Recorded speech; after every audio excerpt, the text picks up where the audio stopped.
Total fucking professional. Hoot! There we go.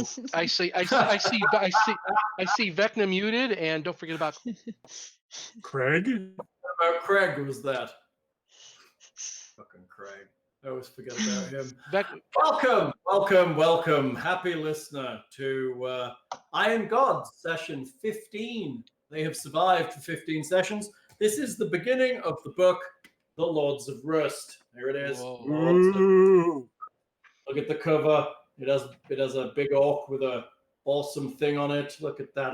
It's got a I prefer the sexy pink-haired android from book one. Look at the size of this. Look at how big that is. Look at the size. Oh, yeah, is that like that's very that Japanese like anime. is that like a chainsaw sword? It's just tremendous. Yeah, it's just tremendously emo. That's the problem. It's very Warhammer actually. It is very much. It's very much blood for the blood god kind of deal, right? Blood for Desna. So Hal, I see Vecna is muted on Discord, so I don't know if that's a thing or not. Vecna should be fine, I think. Muted. Oh yeah, I guess if he's muted, that's fine. He doesn't really talk, does he? That's true. Oh, it's this thing. It's to stop anything picking up from the computer. Cool. As long as he can still. Otherwise, he would listen. Yeah, he's just a passive listener. He has the ears of Vecna. It's the penis of Vecna. Hold on a second. Here we go. Oh, there's an actual play thing. Who said anything? Don't forget. Oh, it's me. See, Vecna's talking to us. He's like, "Come, listen to the Twitch." Don't forget about Craig. Let's see if this works. Twitch. Now recording. No. He's so creepy. Thank you, Craig. Although you failed us last time, Craig, so we better be doing better this time. Oh. He collapsed on us last time, didn't you, Craig? I know. I saw you, Craig. He fell apart. So, Craig. Just the stress, Craig. Damn you, Craig. I call him Craig. I don't know why that would be, and you guys all say Craig, so I guess I live in America now. Greg? Craig or Greg? Hey, who's this thing Craig. Oots? What? Who's thing Oots? That's me. Oots. Who's this thing Oots? Oots is for under the stairs because it was too long. I like it. Your thing Oots. Where's that at? Where are you seeing that? You could be like, Twitch. what's his name? You could be Ootsy, but Oatsy or Oatsy. Is it on Twitch? The frozen dead guy. Oh, on the screen. That's Like why in I the can't see the Alps, Twitch. whatever his name was, Oatsy. Yeah. That was his Thank name. you, Faye. I do like it when you subscribe at tier 1. Maybe we'll get a prize if someone else subscribes. Yeah. One day I'll be extra spendy and do the server boost thing. Right? I think I can do a subscription on my own channel. That would be nice, right? Well, if you have Prime, you get one free subscription, but it's not ongoing. You have to remember to go in every month and say subscribe. Which is annoying. Yeah, I so you think have you to. should have one a month, right? You can go out and like dole it out to people. Yeah, you can do a gift subscription if you wanted that. So. Right? It's blah. Let me go there so I can see the Twitch. So, ladies and gents, who'd like to do a review of last session? We did stuff and things happened. Pretty nice. I guess you killed the nasty lady 2 sessions ago, and then you went back and cleaned up downstairs, so to speak. Got everything you needed to get. Did all the exciting things. Had a big party. Did some shopping. So basically, sort of celebrated our successes. Yeah, we almost died with the gearsman that only Kiernan could hurt with his new fancy swords. That was a fight. That is one of them. That's one of the more serious fights in this adventure. That was there's been several serious ones because I mean the blind time at the level was nasty, and those imps that were hard for us to hit. Yeah, those freaking DR5 bastards that would like. Yeah. Well, I mean, you got hammer faced by the stupid of the Vegapygmies. Right. Right. That's some serious. Like I took like 18 damage with one mighty hit or shit like that. It's like, man, I got. Yeah. Bill, did you just post your beer in Discord Wars? Of course. Yes, you did. I thought that was a thing. I thought that's what we're supposed to do. That's the snug. I thought that was a Discord Wars. requirement. Yeah, but you do it in the snug. But it's in the snug, dude. He's so drunk, he's in an entirely different room right now. Oh no, I'm in the same room I'm always in. That's only when I have the mushrooms do I go to a different room. I'm going to say, somebody needs to play Mornington Crescent, because I can't support this shit on my own, people. It's turning into general chat, and it's terrible.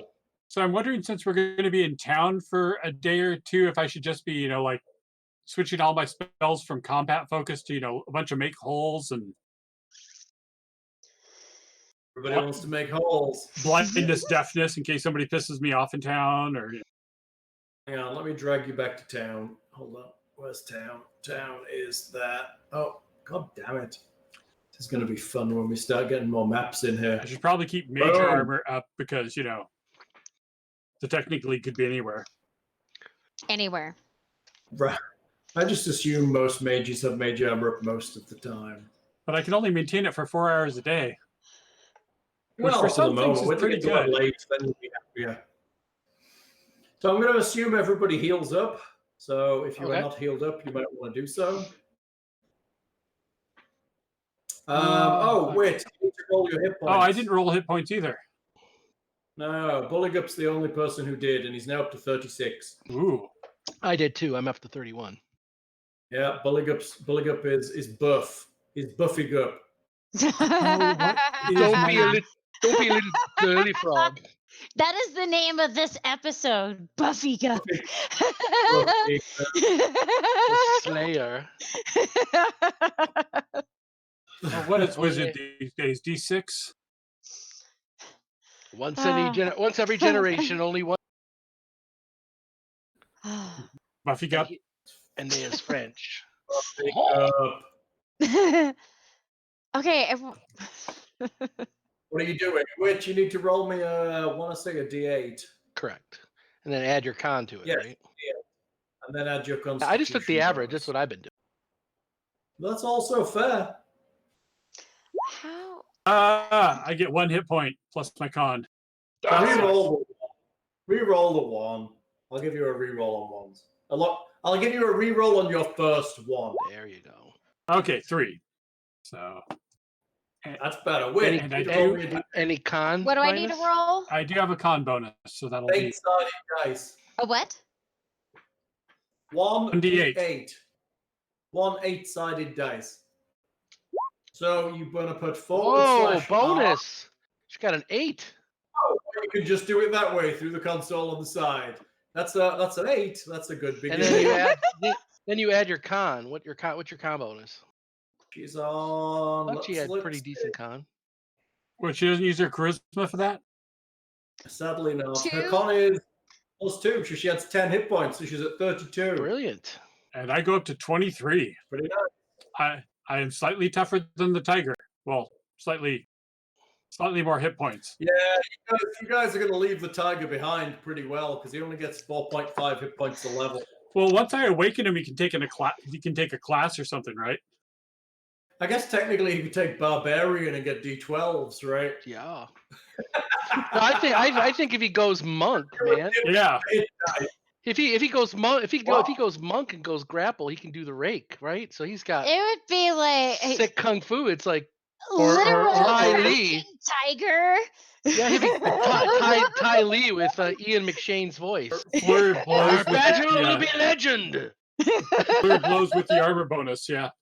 There you You go. gotta love Ian McShane. Who doesn't want to be Ian McShane? I ask you.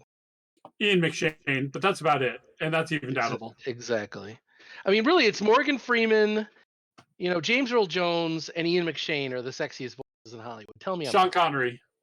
True, but not currently though. He's kind of got some issues, but Hold on. he doesn't have. No, Everyone don't does ruin if it you look for at him me. too closely. No, please, no. Break it to me. What did he do? I mean, No, he's no Mel Gibson. He's no Mel Gibson. It's funny. What? So, ladies, All right. So you had a reasonably you had a reasonably quiet session. last yeah, but time. we also want to You guys want to go over what you leveled, your characters, what you got? Yes. Yeah. Yeah. Yes. We would like to know what her character got. My character got? Do I want to What know? did you get? I Whit? do know. You want me to Okay, talk good. about What it? spells did you get this time, Whit? Okay. So I changed the page. I have spiritual weapon. Hmm. And then I also have summon monster. That's right off your page of spell knowledge. That can help me with my sneak attack if you summon the monster on the opposite side of a foe that I'm at. Let me flank. Cure moderate wounds. Dust of Twilight, that's just something I get. And then I have create water as well. Now you just need water to wine to back that up. Oh my You gosh. can spell second level wine, tears of wine. It'll turn any liquid into mead or wine. That's amazing. Oh my gosh. And my character won't get a tummy ache from drinking mead, so that's okay. Oh my gosh. I love that's like that's the thing I do. I don't like to sneak things into fair because it makes me sad because I'm a goody two shoes. I told you But- about the wine rack. Yeah. I'm But- gonna say, you need to come camp with us, and Leah will show you how to take an entire bottle of whiskey in between your breasts. Oh, well, we definitely did that. Between Leah's breasts?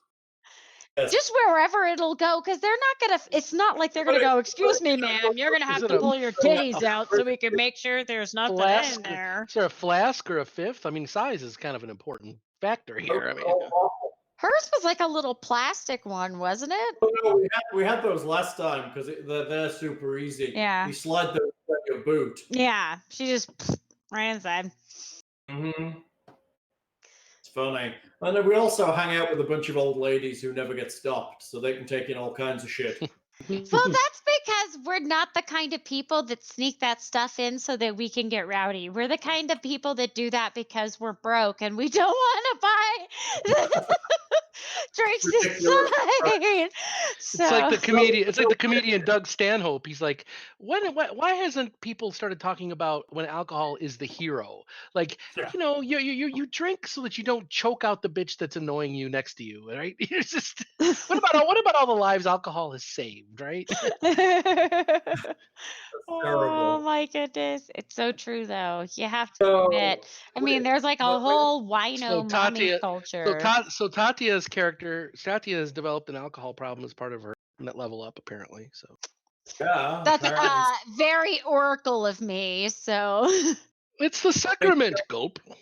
I'm gonna say that I don't think that Lunar spell you got for second level is very good. I'm not rating Dust of Twilight very much at all, I'm afraid. Hmm. it's Well, you know, you can't just shovel out the good things. so I mean, it's good. It's just not great. so the let me because I have this thing on here. There it is, Dust of Twilight.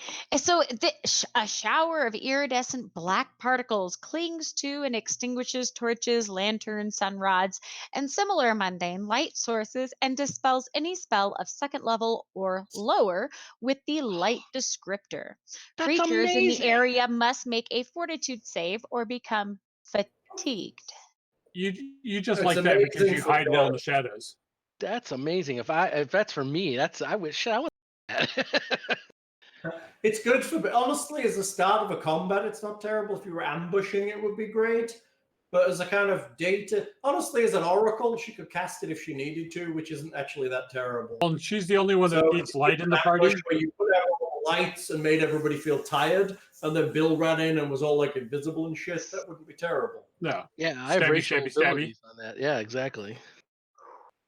It would make like a really cool effect. Well, and especially because you can, you know, like if there's a campment, you can put half the people to sleep because they're going to be, you know, just already half there. And So if we want to kill camping people and go all Jason on this, perfect spell. That's right.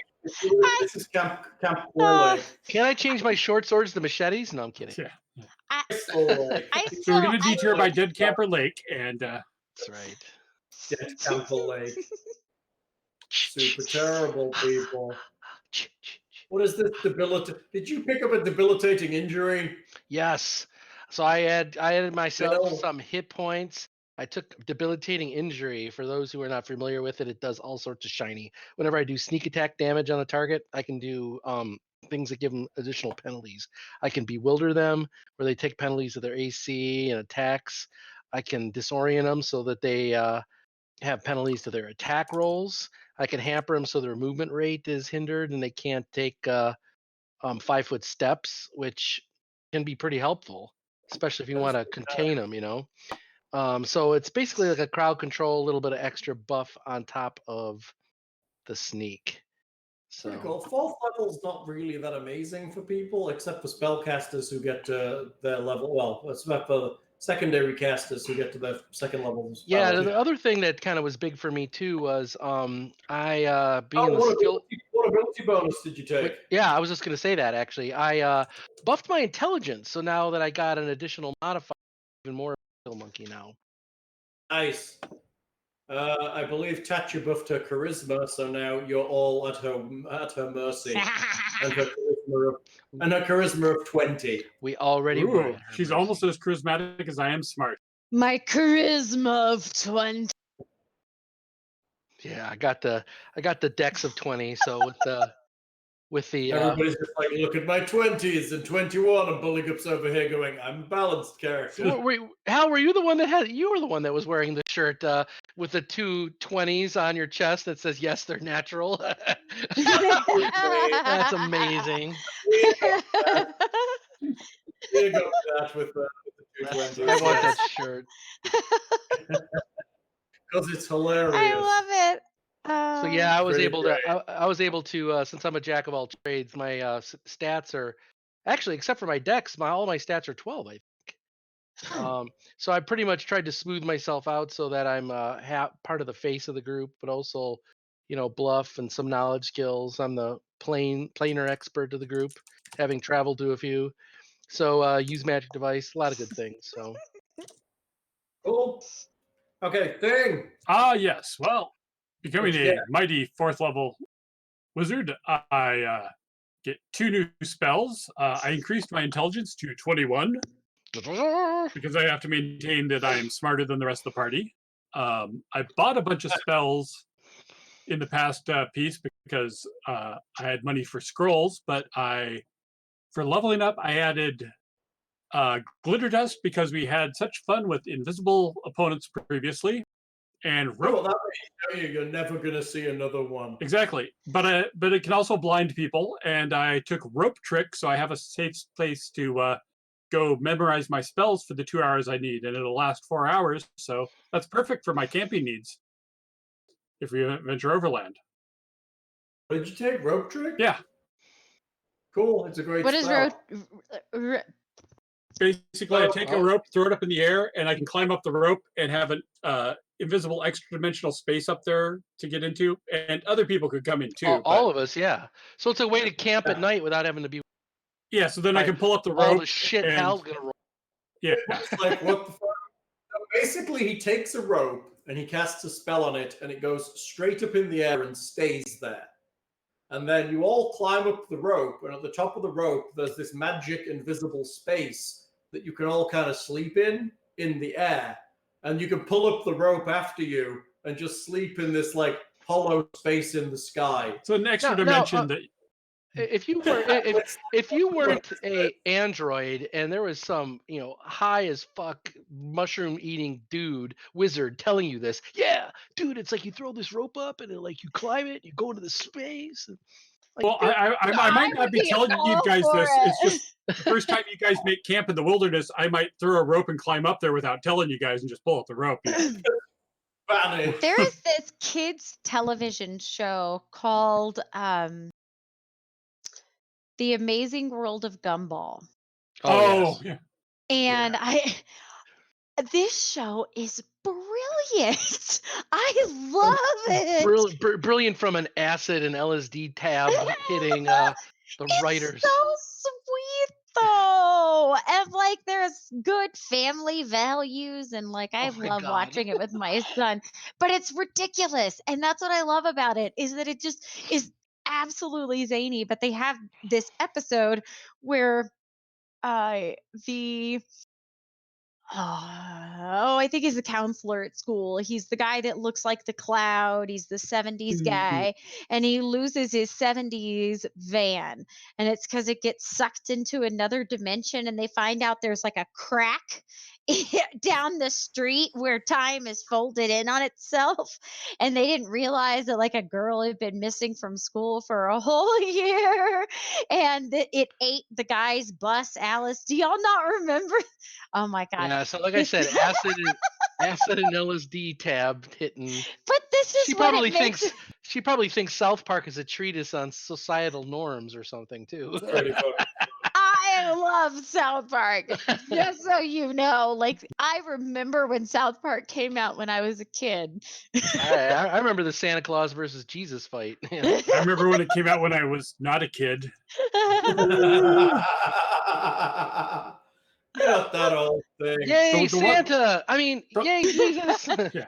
There was The one one thing to kid. remember about rope trick, of course, is it's an extra dimensional space, so bags of holding will stop working in it, if I believe right, but they won't explode and rift to the astral plane. I don't think that one affects it, but Is it extra dimensional? it's not extra dimensional. It's Or is- another plane. It's actually a pocket dimensional, isn't it? Yeah, it's a pocket plane. It's, It's a let's see. demi-plane, I thought? It's outside the usual multiverse of extra dimensional spaces. Creatures in extra dimensional spaces are hidden beyond the reach, including divinations, unless those spells work across planes. You can hold as many as It's an creatures of any extra size.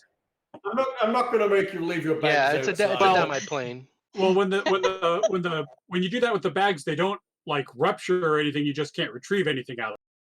They just don't work. Yeah, it's the bag of holding and portable hole that's the rift to the astral plane and horrible. Oh, I got you. You can't access your items because you're not in a place to access your items. So if you have a bag of holding filled with like bricks, you have to hold it outside of the thing and then turn it inside out so they all come out in the same round and fall on everything. But not that I've thought of how to weaponize this, but you know how to abuse the rope trick. Weaponize a haversack. There you go. You're like the first person on Earth who ever thought, let's abuse the rope trick spell for combat effectiveness. Oh, let's have the boiling oil. Form up boiling oil. Put like a pile of gold under your rope trick and see who comes along. Right, then I just turn the floor to lava and Floor to lava. The floor is lava. Okay, so Buligup. I crush your head. Oh, we also your leveled head. the Pat. The Pat got slightly smarter, Oh yes. which means he can now take any feat that he's able to take as a cat, which is pretty good. just wait till level 7, Buligup. he'll get even smarter. Buligup also got smarter. He actually put points in his intelligence. Oh, yes, he did. Points in his intelligence. He got skills in. That means he got more skill ranks, so he's actually better skilled than he was before. So does he get a feat also- too? Does he get a He does feat get a now? feat. Because which feat did he take? Do we know yet? Yeah, Buligup took weapon specialization because he's a fighter. Oh no, And if I'm he- sorry, I meant the tiger. I thought we were talking. Oh, the tiger gets a feat at next level. Oh, next level. Gotcha. So Buligup took a feat because he's a fighter and gets a bonus one. He took weapon specialization, meaning he does +2 extra damage with his glaive every hit. So he's trying to protect you people. He's doing his best. He's doing everything he can. He's a frog on a mission. Frog on a mission. And he only needs one more int point for his next feat selection, which is going to make him amazing. Ooh. Well, it's going to start the pathway that's going to make him amazing. Profession dancer. Wow. I do still need a He's new. got a dex of language. 18, so he's not as good as you, but he's pretty good. I'm still mean, he's using pretty the good. language Sphinx, maybe? I mean, he's hitting like this. Damn. Well, yeah, it's better than like 3, like he was doing at the beginning of That would hit at least, yeah. Yeah, so a minimum damage is 8. That's not too shabby. Oh, it is not too shabby. So Buligup is hitting pretty well at the moment. He's doing good. He's going to hit most of the time.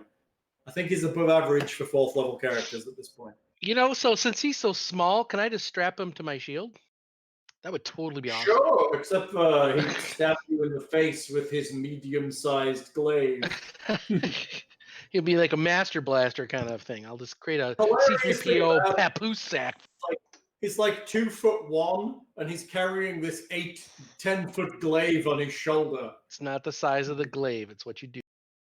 Right? And the other funny thing is he can wield it one-handed. So if I cast Reduce Person on him, that becomes a medium-sized glaive? Becomes a small glaive. Okay. Yeah, but he's got to have 4 arms like Popeye, dude. He's got to fucking. How do you have the? That's amazing. Yeah, right. It's funny. But now if you cast a large on him, his glaive becomes large. Yeah, but that didn't work last time, so. Oh, it's because he's a dex fighter, right? And he doesn't get benefit from the strength increase. So if I cast Reduce Person, his dex actually goes up. Hmm? Yeah, if I cast Which Reduce, will actually benefit him, except for he goes from small to tiny. Yeah. He's got to be in the same square. Which means that it would work because he has a reach weapon, so he could attack the squares around him. If he didn't have a reach weapon, he would have to enter the square of the person he was attacking. His armor class goes up. Right, which he's already pretty good at that too. I mean, I just figure I'm going to have to cast that on him at some point without warning, like I did with a large person, and see how it happens. Just shrink him for the laugh. Not that I want to kill the robot slayer by any of these actions, but no, of course not. He's your Technic League one that's going to be pissing on those guys just like you. You're making frenzy with them. This is why the charisma solo, right? You just don't know these things. But because of him, I can't have robot pets, and I'm going to have to start animating skeletons soon. Because he doesn't mind those. Exactly. Because the android wants to raise a family. So I'm going to have a skeleton butler rather than a robot butler like proper people should. That's right. Because Buligup will beat the shit out of it with his glaive. Exactly. Wait, I must kill the. Oh wait. Until I can make the proper chip to insert in his little froggy brain. I mean. leave the robots the fuck alone, Chip. Yeah, I'm figuring a GAN style limiter maybe. Yeah, the thing is though, Jeff Goldblum has taught us nature will find a way. Those frogs will shift genders and shift alliances on you. And... To be sure he gets around your limiting. That's right. He'll just Samuel Jackson your ass and bite your arm off or something. You haven't even seen him use his Patagia yet. Ooh. As Wit stuffs food in her mouth. She's talking about Buligup's giant tongue, and you're like, "Oh." Now. Mange. Oh my God! What was in there? That's the pop brownies, man. I'm still in Colorado. They're legal. Screw you guys. Yeah, thank you, man. I get to check it out. Yummy brownie. There is no law in Reno. Screw you guys. I'm going it's home. legal there. Oh, it is. As it is in Washington here, so. It's legal for recreational use in Nevada. It's in Michigan too, in theory. In theory? Well, no place is allowed to sell them yet because of all the nasty loopholes and like, oh, you have to get a license to sell it. Oh, but you have to get it approved. And you have to go through this process and then all that horse shit. You have to sell us your firstborn, and it's like the first 6 months here where you could sell it, but nobody has a license to try it. We get to do it. Texas is almost there. Texas is close, I think. CBD. I give CBD all to my cat, so we're pretty much close. Yeah. It's amazing for the things it works for. Total fuck, but took a day off work to take the new cat to the vet, and the vet said, "Let's start with pheromone treatments." So I now have 3 plugins in the house that don't smell of anything, but apparently give off pheromones like a mother cat. Like a cat, yeah. So they stop fighting. Yeah, we did that when we introduced when we brought in Jack as the new foundling to the 2 cats that we already had. So we had those plugged in for a couple months. And one of our cats would walk over and snort the plug-in occasionally. Really? Yeah. He'd just stick his nose up there and go. So additionally, because he's such an asshole, I also got him a collar that does that, and also a specific spray that I can put on locations that he likes a lot. Yeah. Yeah, out of our 3 cats, 2 of them are very calm and mellow on catnip, and for Newt, it's basically bastard sauce. And he just wants to like fight everything after he's had a little bit. Fight. Have you tried Silver Vine? So I was gonna say it's like tequila for humans, right? Kind of, yeah. Or Jameson. It's, Jameson. A party's not a party unless it ends up in a fight. yeah, hey, when you have a country full of alcoholics and free healthcare, they just beat the piss out of each other for shits and grins, right? So my mother used the plugins and such for a while for a male cat that she brought inside because she didn't want to leave it outside anymore, and it worked kind of, sort of, but not really. And so they just ended up putting the cat on Prozac. What? Yeah. And Kitty Prozac.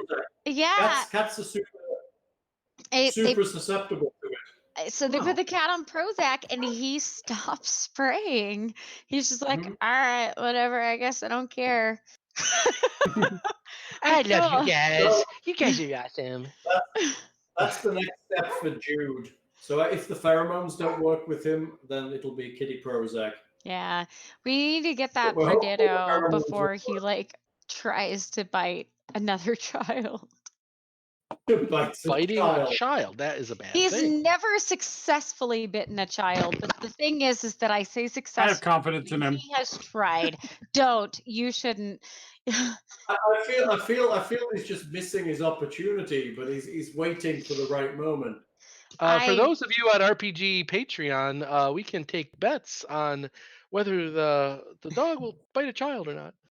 Oh my Yes. god! For every $5 donated, Bill drinks a pint of numinarium fluids. Which one will happen right. first? Will my daughter bite the dog first, or will the dog bite my daughter? Simultaneous takedown. You see Ellie and Ditto, and they're just going at it. Multi-shot. Well, depends on the pheromones. Then changes going at it context quite a bit. That's right. You need to get some dog and baby pheromones. Oh, chicka wow wow. Hey, that one cat is wrestling the other cat. Why won't it get off the back? They're not wrestling, sweetie. Cover your eyes. What's that man doing to my dog, Daddy? That's not a man, that's Hitler, and he's Right. fucking your dog. Oh God, what was that from? I forget. Did we just have a sound bite? Oh my What god. was that from? You just traumatized Wit. Well, he said, man screwing a dog and Hitler all in the same sentence. Or not to traumatize you. Welcome to the internet. Well, This I should reminds explain me it of that. for the drink, but you know. I think Whitney's Prozac now. I wasn't sure if that was something he just made up. It sounds familiar, but it might have been. I don't know. I don't want to. Was You can like, never be sure. Wit, something about things thinking. When you stare into the abyss, sometimes the abyss stares back. You know, it's Don't kind of go like when there. you walk by the old people's home and you see the lady with the sexy hip dysplasia, and you're like, I know how you got that, you bad girl. The sexy hip display. I'd hit that, and you need that metal alert bracelet. Yeah. Oh my god. All right. So, what are the things that we needed to retcon from all the characters have regurgitated all their new shiny for 4, right? So one of the Mhm. things, I don't want to say retcon, but one of the things we did in a past episode I tried to review was after Sandville departed. Poor Um, Sandville. well, Oh, to be honest with you, The skill in the slot is end, mine. in the end, I kind of thought he redeemed himself. KO. He redeemed himself in my eyes, anyway. I kind of thought Yeah. he was cool. Seriously, you know, I in Kiernan's thought is that he, but he did fall. So I did check out his place, and you said that everything was kind of like nothing special, and that he had a bed and a couple of things. I didn't roll the place though, but I didn't. I don't recall finding the stuff that we had sold him before. It was only like a day or two. Oh, you didn't. So I don't know if we want to go back That- there and look for any hidey holes, because Honestly, No. I think we have a lot of cool shit. Unless if we could do it quickly, otherwise, I'm like so ready to get on with this story. no, I am too. I am too. The only reason I bring it is two reasons. One, we don't want to squander an opportunity, but more importantly, we also don't want his known allies to come and add to their advantage or add to their benefit, right? Plus, That it's makes what a his lot of sense. character would do. Like help clearing our tracks. It is what his character would do. Loot the dead. It's definitely what his character would Yeah. Just like my idea to reprogram the door locks to the whole complex to see if we could make them only react to the white cards that we have. do. That's brilliant. I mean, we have, and I have stated this too, have tried to reinforce in the town. We've found bodies. We've brought back all these people that have gone in there. We've almost died, and that there's nothing really valuable in there. The only person that we've really sold valuable stuff to has been Sandville. Negative. So, We've got a reactor leak right now. A lot of radiation. Very bad. Very dangerous. Give minutes to lock down. give us a couple minutes to lock it down. Exactly. My only point is that as far as general concerned, it's lots of danger, lots of death, no reward. No one should go in there. So we kind of have a sort of a safe place to hide out if we want to. I mean, people probably did see us carrying your near dead, face smashed corpse. You know, That's true. almost corpse out a couple times. I was face smashed. All right. That was a tough try. That was a good hit from that magic hammer. That was like 18 damage at level 2 or whatever. That's Yeah. you up, man. That's Yeah, I had to actually take down the bad guy then. You know how desperate that is? that's like I'd just doing like to that's say like doing the this- 21 shots of tequila on your 20th birthday. That'll put you on the. I'd just like to say there's been at least a couple of points in this adventure where you guys have been on the brink of disaster, which makes me Yes, happy. recap our almost failures there, please. No, do that. I'm just saying, we had the bit with the veggie pygmies.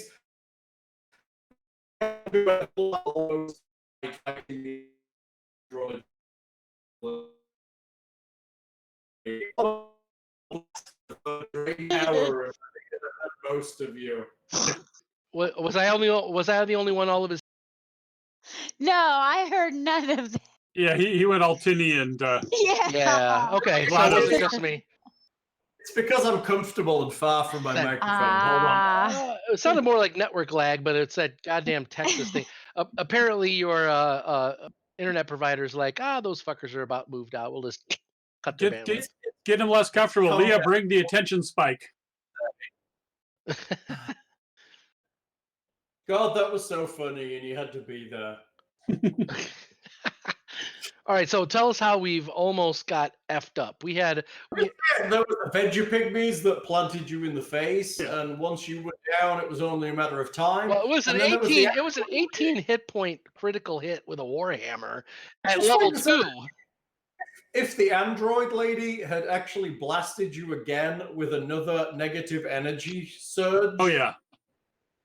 I think I'd have got the whole party. Yeah, that's why we tried to close with her stabby. Right? I mean, yeah, that was a good fight. I thought there was tension and excitement. I and wish we really could have wild- talked to her. Well, tension. I would say Alexander had tension. He's like, "Hey, pink hair, android." So, what are you doing? Are you investigating Sandville's place?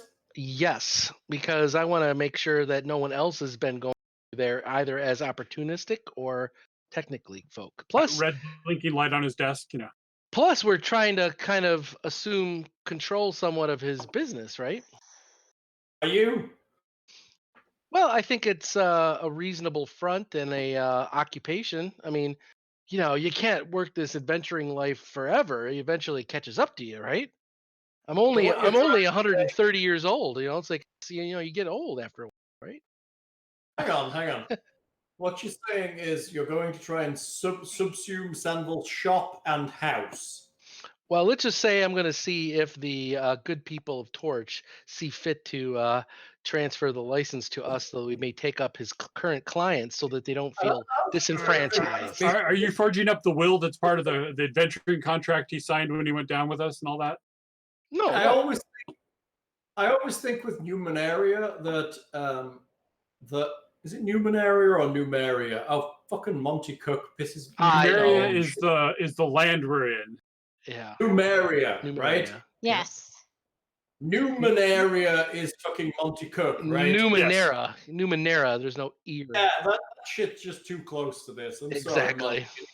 sorry, Monty's brilliant. I love the man. I've had drinks with him long ago, but I just say he's got Tollus running on Kickstarter again. yes. I'd just like to say that Gam site more expensive on Kickstarter now than it was when I got a signed copy the first time round. Ooh. But it's bigger now too.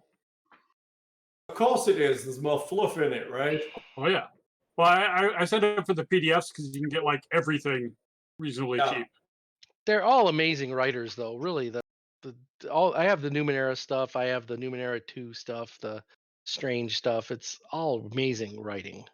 Yeah, well, they pulled in Bruce Cordell, and Shauna writes really great. Yep.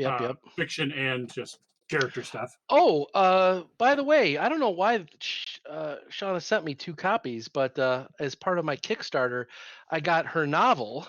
But they Poison Eater? No, the Tomorrow's Bones. Oh yeah, I've got that somewhere. Yeah, she sent me 2 copies by accident. Nice. And they were like, "Oh, don't send it back. I mean, keep it." And I was like, "Okay," but do one of y'all want it? Because I can send it along with the mug. Whit, I need your address, and Hal, I need your address. You guys didn't send it to me in Facebook. I will do that now. Yeah, but you guys have like a narrow time frame, both moving, right? So I gotta.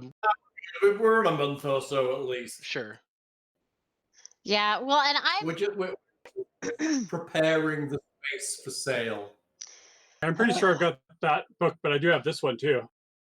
Gotcha. So, Thing, you already have? Yeah. Tomorrow's Bones? Okay, so Hal or Whit, I can send it to you. Me. All right, cool. Me. Get it, Well, get it. yeah. I mean, I'm. Get that, Whit. What? It's good. It'll be good for you. You get that. Yeah. You'll like it. Good. Yay. You'll like it. I think I will. Okay, so Hal, all honesty, I'm looking at this as I want to keep, if we can get the money or the equipment that we sold Sandville back so that it stays out of the hands of the Technic League, that's what I'm about. I'm not looking to circumvent the law because I'm all about the law. Potentially get back the things you sold to him in the first place. Well, which law are you about? Your contractual law, the law of the land, the law of finders keepers? I'd just like to throw out Torch, in my mind, is fairly frontier. Yep. So if you just kind of hole up in this place, it's probably going to be fine.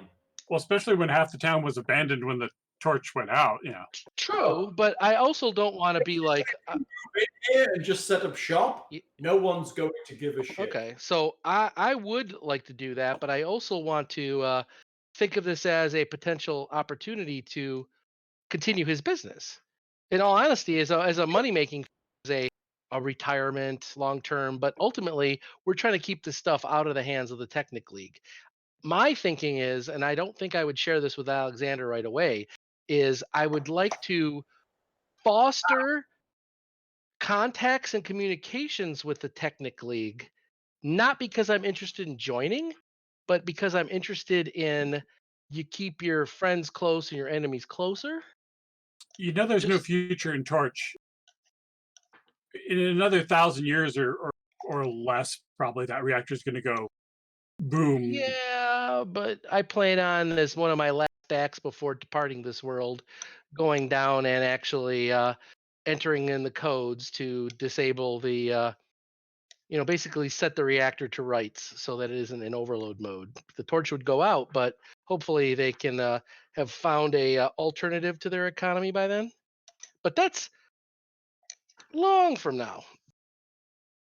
The goal for now for this session was I was just looking to hole up shop in his house, but to see if we can find our equipment and make sure, or let's say I understand how we're not looking to grift the system. If it's gone, it's gone. But I'm just looking to try to find. Honestly, if you guys, I have no problem. I'm not going to be like, no, he's managed to pass it on and blah blah. No, it's there. It's in his shop. If you guys want to steal it and get it back, it's absolutely up to you. I'm not interested in overloading our backpacks, but I don't want it in the hands of the technical transfer it to. So that's my goal. Ultimately, you're going to have to help me remember what you sold to Samville. Fair. And for now, we can leave that off the grid because I don't think we're going to necessarily. Like I said, the goal wasn't to line my pockets. It was more about keeping it out of the technical. Yeah. So Samville's house is reasonably simple. Most of his stuff is his storefront. There is a large storeroom at the back that also serves as something of a workshop for taking technological shit to pieces. It seems like he had a business in taking tech stuff apart for parts and kind of shipping them out. But the majority of stuff that you actually sold him is just literally in a box in his workshop. Okay. Along with a bunch of other things, if you're interested in knowing what they are. Yeah, do detect magic around too. Yeah, since he.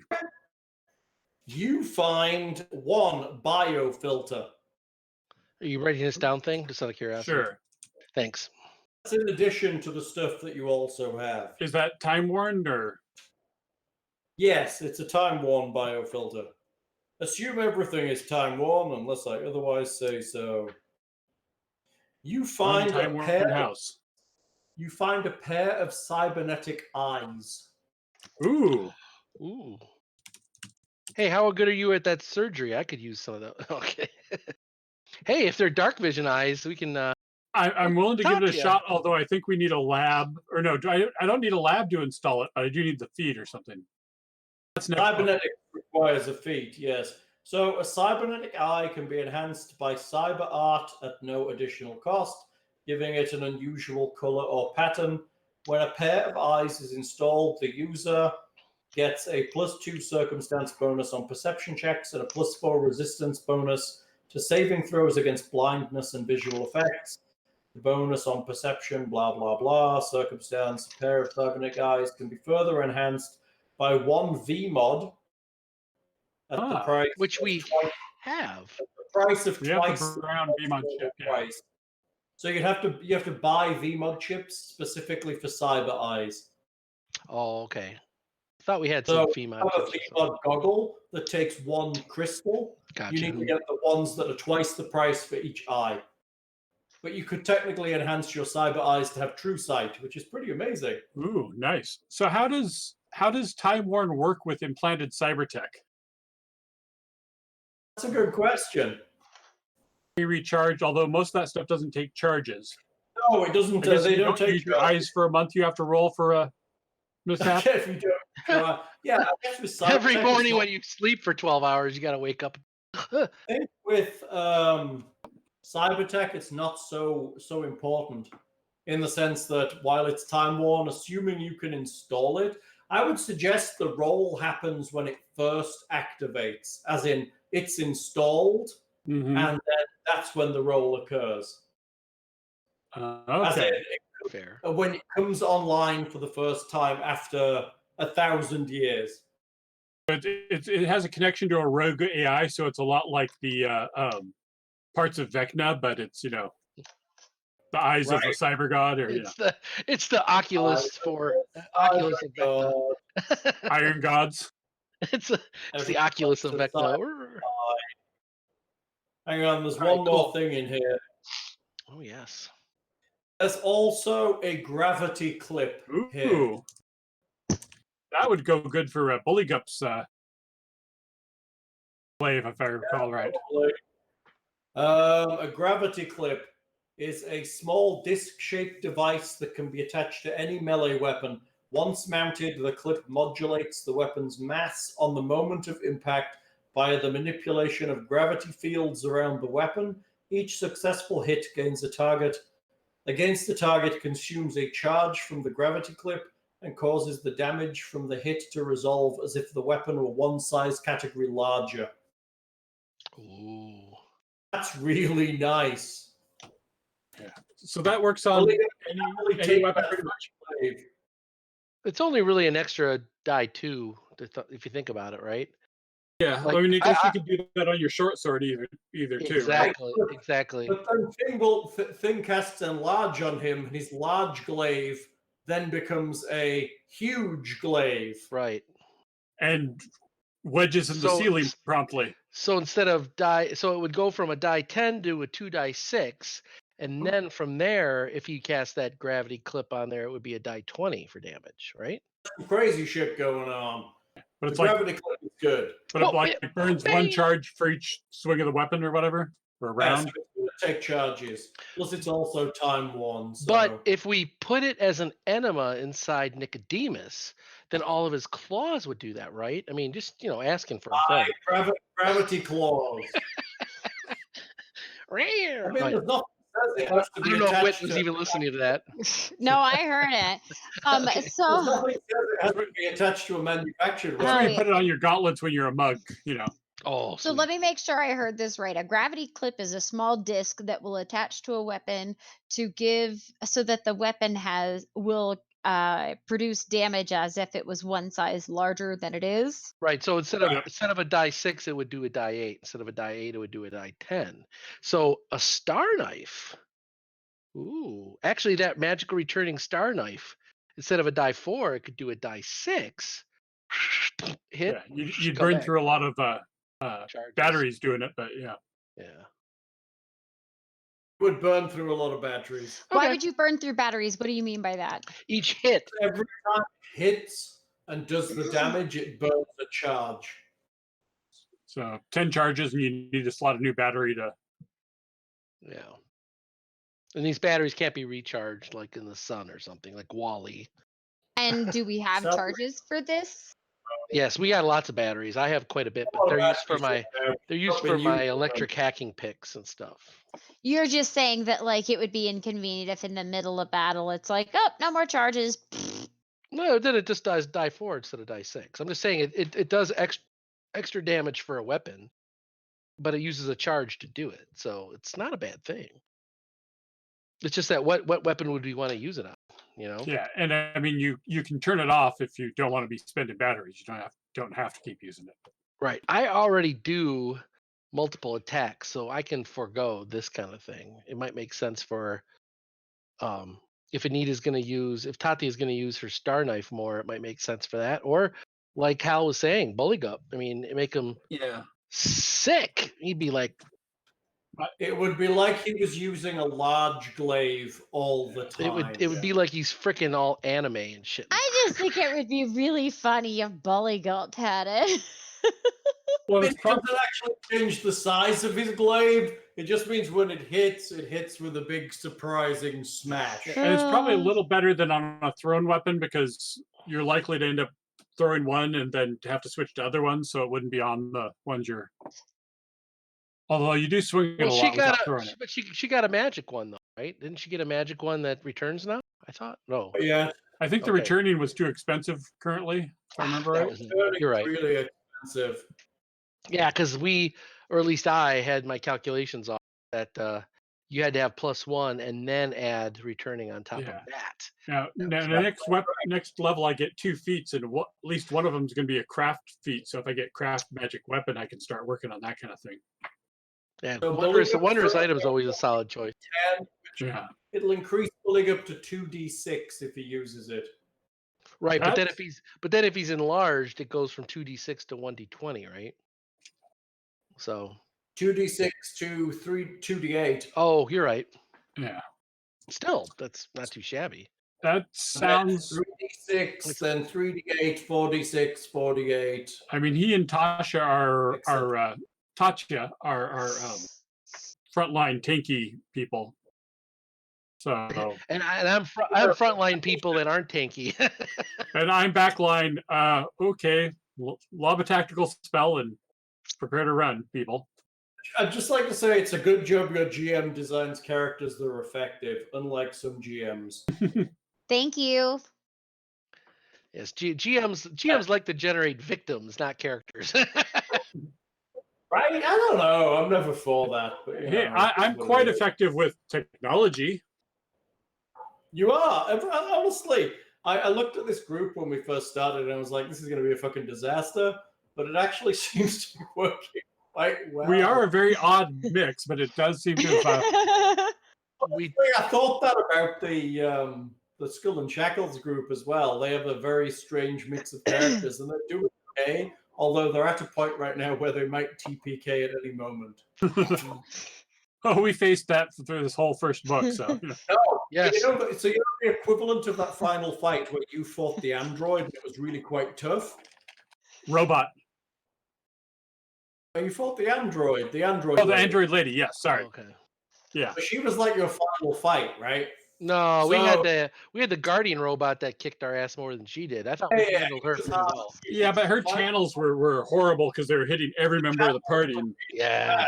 They were killing them all. So she was like your final fight of the book. So the final fight of the book for Skull and Shackles is about to come up, and they're one level lower than they should be because they've bypassed everything that would have given them experience. That's Oh, ouch. unfortunate. see, it takes to be a completist. See, that's what like Dungeon Crawl Classics and old school original D&D and places with like there is completely acceptable to go to a like fight, spy like some of the rooms or listen to the door and be like, holy shit, I'm running. I'm not. And I agree. And that's one thing I think is in my mind D&D 5th edition. The balance is too good, and it's almost impossible to kill the party. Which in my mind means there's no tension, which means there's no drama, which means there's no real story. That's not a 5th edition thing. That's a 5th edition adventure thing. Yeah, okay. Well, I think 5th edition's better because it just depends on how people. Fourth No, edition was worse that way, I think. Yeah. Literally impossible to kill a character unless I stand over him and stab him in the face while he's down. Yeah, or if everyone goes down. Yes, they have to be very unlucky for a whole party to TPK in 5th edition. Whereas in this, you were actually one round away from a TPK with that android. If she got off one more channel, I think I'd have had the whole party unconscious. Yeah, Probably. Which Well, I we kind of like pooled our resources. Yeah, you did But it's good. one of the- I mean, It's one of those you did- things though, but that's the thing with 5th edition and Pathfinder to some extent is there's still this predisposition to be like, oh, you will be within this level range, therefore the encounters are going to be this level range. You know, you could be like 2nd level in original D&D and run up against a vampire. And it's like if you don't run, you're just going to be like pushing daisies. Old like, D&D run. too, you could just like you could interrupt parties to keep the wizards from ever relearning spells and gradually just make them totally useless. Yeah. If you don't let a wizard sleep a solid 8 hours, they would just run out of spells and they were a farmer. Yeah. Exactly. Right? Just some guy. All right, so we've basically healed up and we've gotten thing you said you wanted to see not Kiernan, Conir, Bane. Right? Yeah, I'd like to get his opinion on that power retransmitter, and plus, pick his brain because supposedly he built the Crowfeather Palace with the cleric of Bride. Yeah, my god. Yes. Because that's enchanted magic tech, which is right up my alley, and we never really fully investigated it. Are It's we a water cleansing system, isn't it? are we the best people to hold on to that, or should we have the city council put this under the highest guard or hide it? in the mean, most secret of ways. I mean, that's my character's thinking is let's make it secret and only have the council know what it is truly, because this puts in the wrong hands. Torch goes out again and the power's rerouted somewhere, right? no, Torch, you have to go actually tell it to actually broadcast the power. This lets you broadcast it farther. True. I'm hoping through examining this that we can actually figure out where she was sending the power and who sent her here, because that would be a good thing to know and check out. Yeah. Oh, that's good. I like that. Yeah. Because we talked about that last time and find out what her plans are, since we can't really interrogate her unless Tatia has speak with dead yet. I don't know. We can get a Yeah, and Buligup made sure she was very, very dead. Because he true, thinks but androids are robots. speak with dead is still dead. It's mostly dead. To Blave. That we could have the. She's very dead. She's very dead. So you go see Cunnia Bane at the forge. He is working in his forge producing things. He makes magical items here that merge technology with magic. So he actually has crafting magic feats? Well, he'd have to if he built for the palace. He does have some crafting magic The feats. Skyforge. Ooh. So he stops as you come in and turns to you, and he is happy to see you. Greetings. I feel a lot better. Thank you so much. You look a lot stronger, Cunninger. It's very good to see. I've taken my position back on the council, and I am working again, and it is good. I feel strong again. I thank you greatly for that. Great. How I hope can that I there's no help? lasting. I hope there's no lasting effects from your unfortunate incident with the robots. Nothing I can't get over, I'm sure. Uh, I mean, Val is helpful. She's very caring and considerate. She's looking after me. we left a crate. I believe Val helped us store it in your storeroom previously. Oh, the replay. Yes, I've been looking at it. It's interesting. Yeah, apparently the android lady left it in the charge of the head of the rope fists and Whose name escapes me. Silver Disc Hall Man. I'd have to go back to my notes again. Gunther? Guy who probably hates us. Garim. And Yes. apparently Garim. apparently she was stealing the power that powered the torch to send somewhere else. Yes, With that this would be device. what that would do.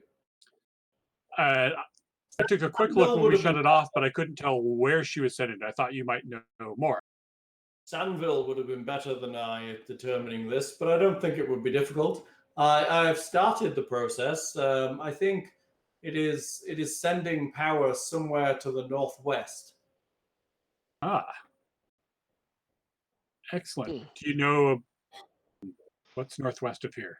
I do not know geography, apparently. Well, I don't know geography apparently. Let us take a look at what You is can northwest you of can still roll for it, Alexander, but you can't hit a roll. Your roll caps at 10. Right. And so with your bonuses and pluses and all that, that's your final, without being trained in it. Yes. I mean, engineering and arcana I'm great with, but the whole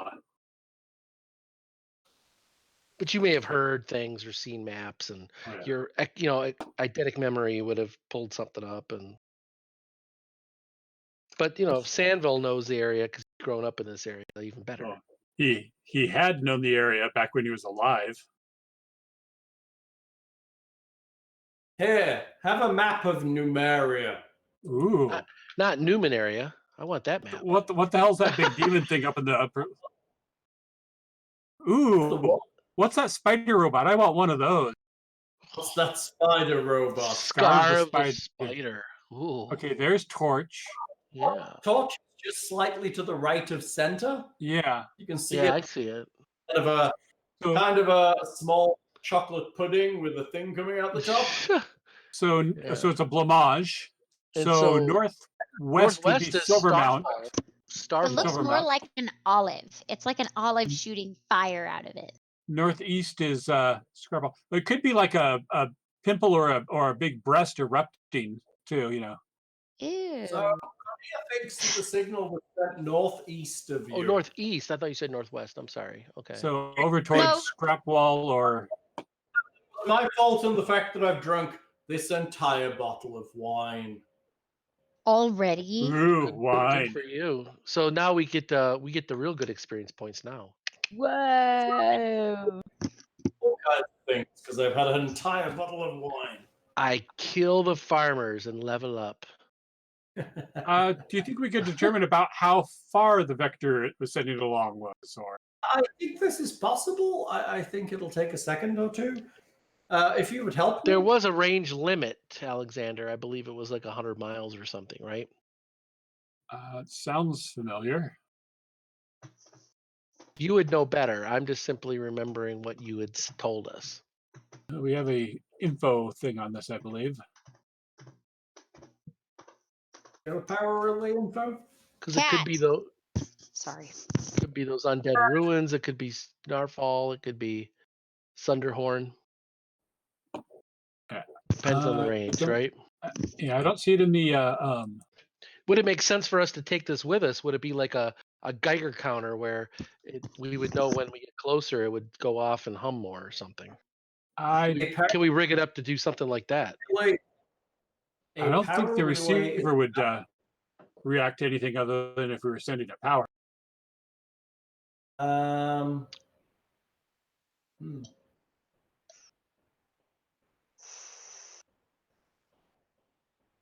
Maximum distance is 150 miles. Okay, that's the max. Yes. Let's take a look at what it's set for. 28 knowledge engineering. Oh shit. Okay. Between you and Korea, mostly you determine that it's about 105 miles to the northeast. Oh. Which, according to an old map that Konya has, puts it pretty much in Scrapwall. Ah. All right then. Would he recognize the hand symbol that was on the orc's armor and the wasn't there like a hand symbol? Oh no, and also the gal's pendant. Yeah. Yep. It was. I thought we were told that. I just don't recall because I thought someone made a religion roll on that. I have lived here far too long. I don't know much about what goes on outside of Torch.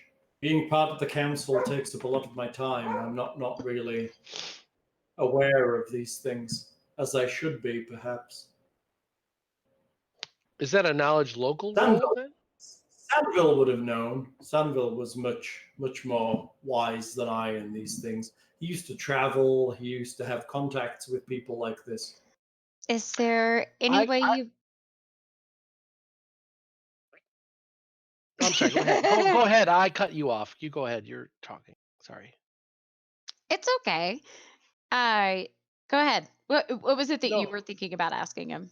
No, I was just simply going to ask you, since I had contacts with merchants based on my profession, I was just going to ask if any of them had seen that. That was my thinking, but that was like a side thing as opposed to the whole group, sort of. Like, would I be able to determine that asking around the streetwise, asking around the street?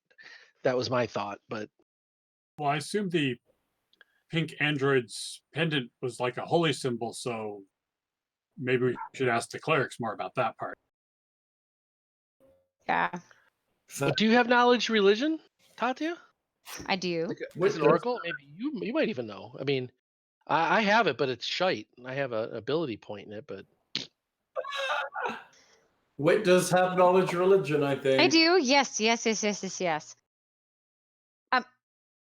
let's all pray to the little green I'm imp. so sorry. Give me just a The second. little green-haired imp. Oh. Oh. Hello, Isaac. Isaac. Pray to the idol. Hello, Isaac. Like that's what the side of Wit's head looks like. I will try to on her aid, forearm. and I do not aid because I sulk at religion. It's like, yes, it's the god of masturbation, the hand, that one. Yes. I'm probably worse at Right? religion. Is that possible? Yeah, shit. I rolled a natural. Maybe Buligup could take a shot. Well, actually, my intelligence gives me a 5 with no ranks, but Pretty bad.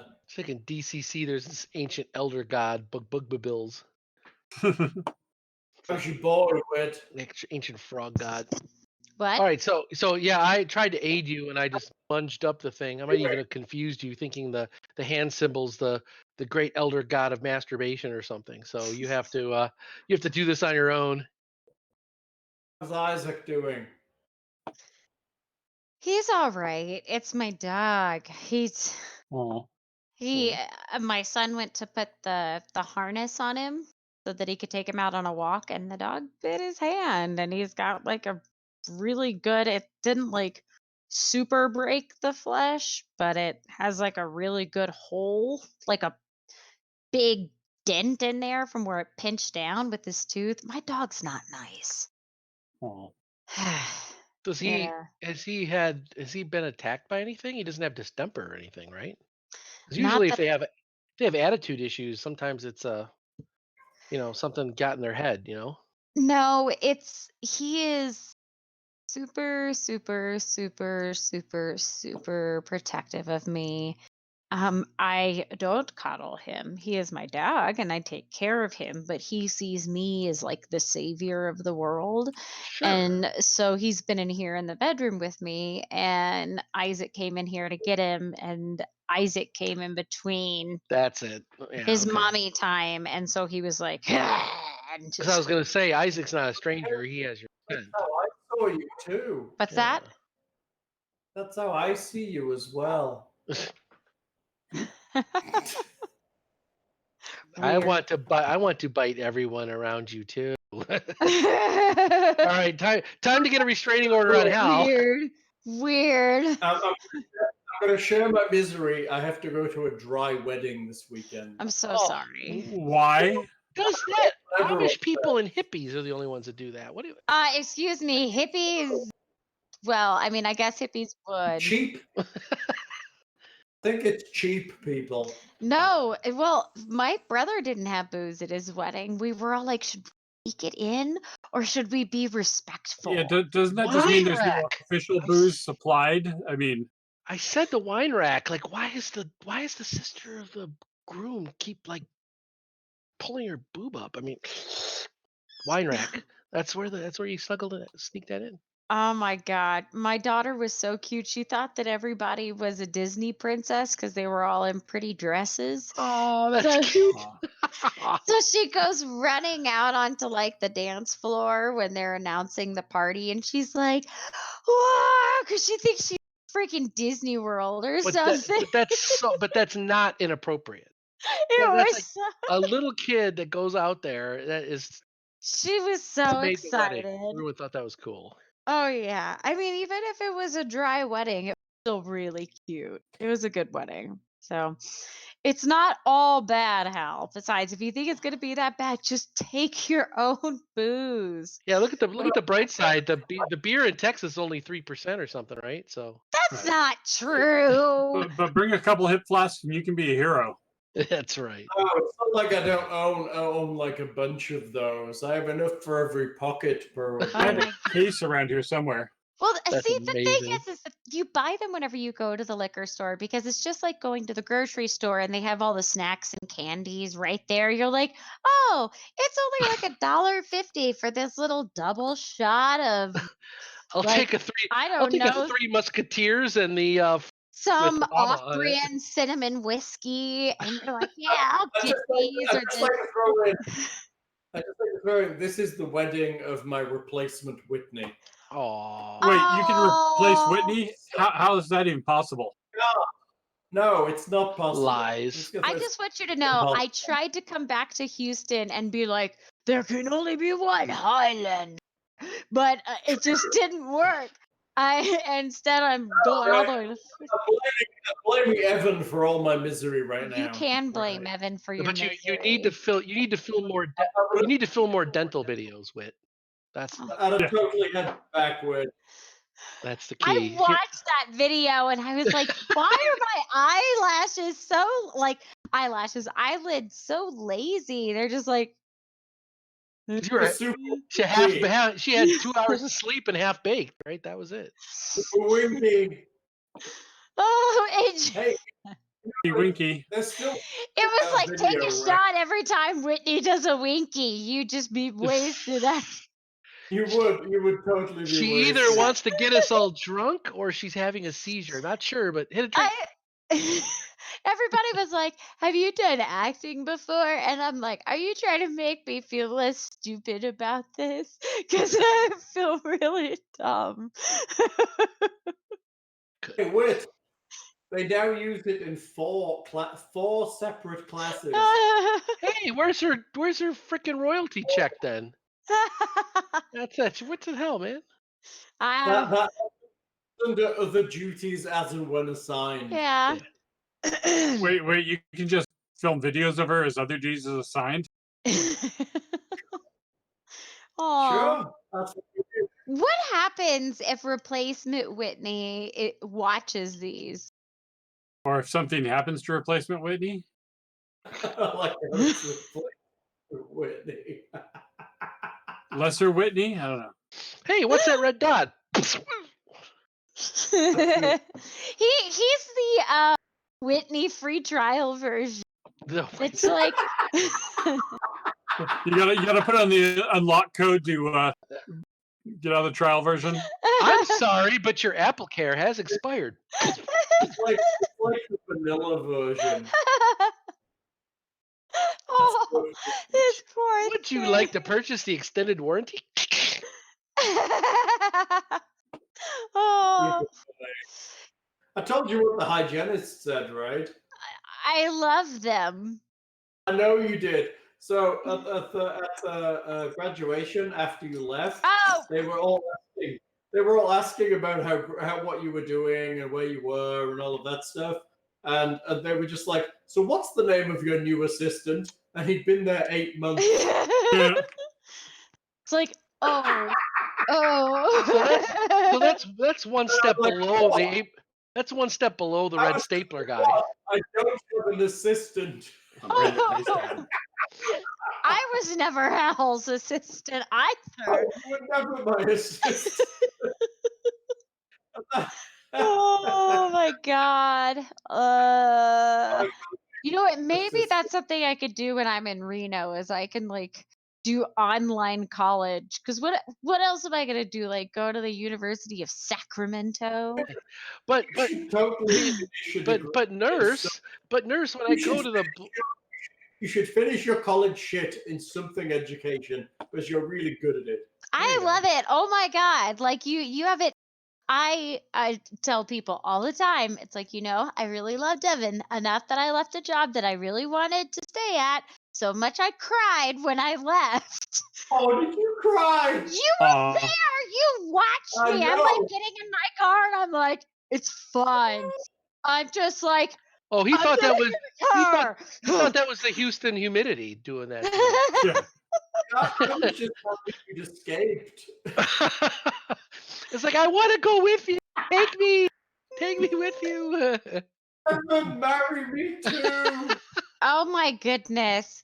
I mean, like, this was a job that I loved so much. I got married and my husband went to work like right after we got married, literally. And then I was like, I want to go back to the office. And Hal's like, you just got married, dumbass. Don't do that. Like, spend the afternoon to yourself. It's like, okay. So how did I spend it to myself? I went and got hot dogs with Hal. Me. God. True. I've already been married once. It does after the first time you're like, fuck it. It doesn't matter. It's a trial period. It's a beta. It's a beta Yeah. test. You Okay. do all that fancy stuff you want to do, and then the second time you're like, I'm good. I'm good. Oh my I god. totally should have cast Technomancy before I tried to knowledge that. After you rolled like a 97. Let's rolled play yeah, some what the freaking hell? game. Oh All yeah, right, so let's- we saw Conyer Bane. He's telling us to go to the northeast of town, 100 miles to Scrapwall. That's where the power is going towards. Yeah, Right. that's where they were. That Where appears the android was sending the power. was being transmitted. Okay, and so with Conyer knowing this, should we have the council convene and talk about what we should do? Because there's an active group that did this. They may try to come back and deactivate Torch again. So maybe the Maybe. council's interested in hiring So- us again to help. Little scratch. I got up to the headphones. So, the one thing that you can know, and Alexander can tell you, is that this power relay is really, really rare. So, assuming they can keep it protected, it's not going to happen again very regularly, Yeah. or in fact at all. Yeah, they probably don't have a lot of these. Is it blocked by lead? Because we found it pretty easily with detect magic. But if we can block it by lead but still have it do its power relay, then I think we can effectively hide it. Well, it's power I mean, relay. you just turn it off, right? Store it in a box. No one's ever going to find it. Yeah, but detect magic could, unless it's covered by Well, it's dirt or not magical. stone or. It's not magical. Yeah, Technomancy can find it because Technomancy can find. Okay. It Yeah, does detect magical technology. I'm just trying to insert my expertise, and I think we should hide it. Like the council should know, but only a couple that we trust in the council, and we should hide it so that no one tries to benefit from this. I mean, it's too big for us to carry with, or too heavy for us to carry with us, and it's limited use, and it's too expensive to sell. It is too expensive to sell. Right. Technically, in the game, it's priceless. I mean, it makes a great retirement item if we live that long. But yeah. Yeah, I mean, we could potentially expand this town to be like an electrical. Well, I mean, what you could do is relay power from the torch to something else that you own. Right, exactly. Like And if we actually get a crafting lab or You know, Or fabricated tanning bed. androids that are fabricated androids that are workers or an army. Yeah. oh, when I actually get a robot lab to make my robot army before Buligup destroys them. Well, he might not necessarily need to know. good luck with that. He has grenades. I'm sure there's a chip for that somewhere. Oh, Conir might know. So Sandville had a what? There's chat going on, just FYI, in case you want to keep an eye on it. Oh crap! I just went over to the users to see who was a user. Oh gosh. Oh wow, chat. Just to keep an eye on it, players. What were you saying, Thing? So Sandville had a skill slot installed. Would Conir know who might be capable of installing such cybernetic items? I'm afraid I don't think there's anyone in Torch that can install that. We don't have the lab to do it. It's probably the Technic League. You need a cybernetics lab to install cybernetic stuff, right? Oh, unfortunately. So you need to find a cybernetics lab. Or build one. And you wouldn't happen to know where one might be found? Not that is safe to use. No. What about the spinny arms with the medical tables that we saw in the the very dangerous place that we don't want to tell the normal I populace think about? it was more medical I than get to- cybernetics. Well, we think it was medical, but medical and cybernetics are kind of together, right? I don't know. But It then might we be- needed. It might be easier to enhance that to be a cybernetics lab than the back room of Sandville's house. Just saying. But we need that and probably a skilled cyberneticist to actually perform the install, and a trustworthy one. I give it time, Alexander. I think you can do it. And if you think you can do it, you can. If you think you can't do it, you're also right. Right, but would be rather clumsy to try and do it to myself in a mirror. Well, Yes. It would be difficult for him to install something surgically in the back of his own head. Although if I could build a surgeon robot and then have the robot install it before Buligup destroys it. Do that, but just make sure Buligup's elsewhere. right. Yes. So one of the listeners are saying, we need trial and error practice and some volunteers, air quotes. So if there are people that are like, wow, you mean I'll be able to see into the dark after this, Mr. Alexander? Yes, little Johnny. Yes. I'll go see in the dark. Yeah, we're just gonna put you unconscious and Tatia, could you pass me that spoon, please?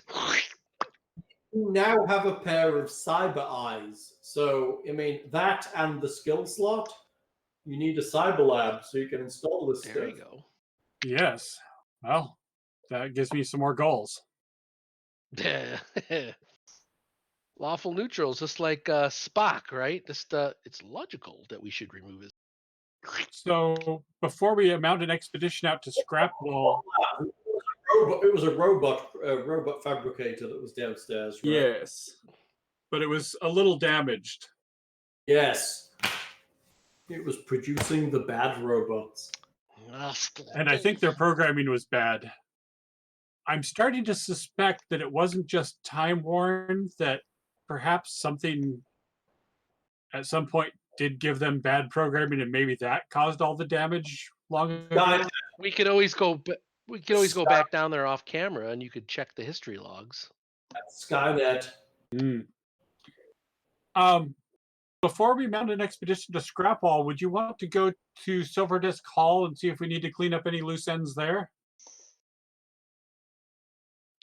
Well, I think the council should know the shenanigans that he's been up to, so that he doesn't counter the council against us. He's They semi-ups. What? So the guy that was in charge of the gambling hall that we that went invisible, that Garmin Ulrath? yeah. So he got away, Oh. right?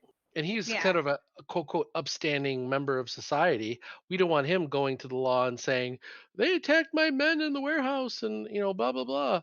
But we have actually evidence to the contrary that he was working And he's a against bad the, guy.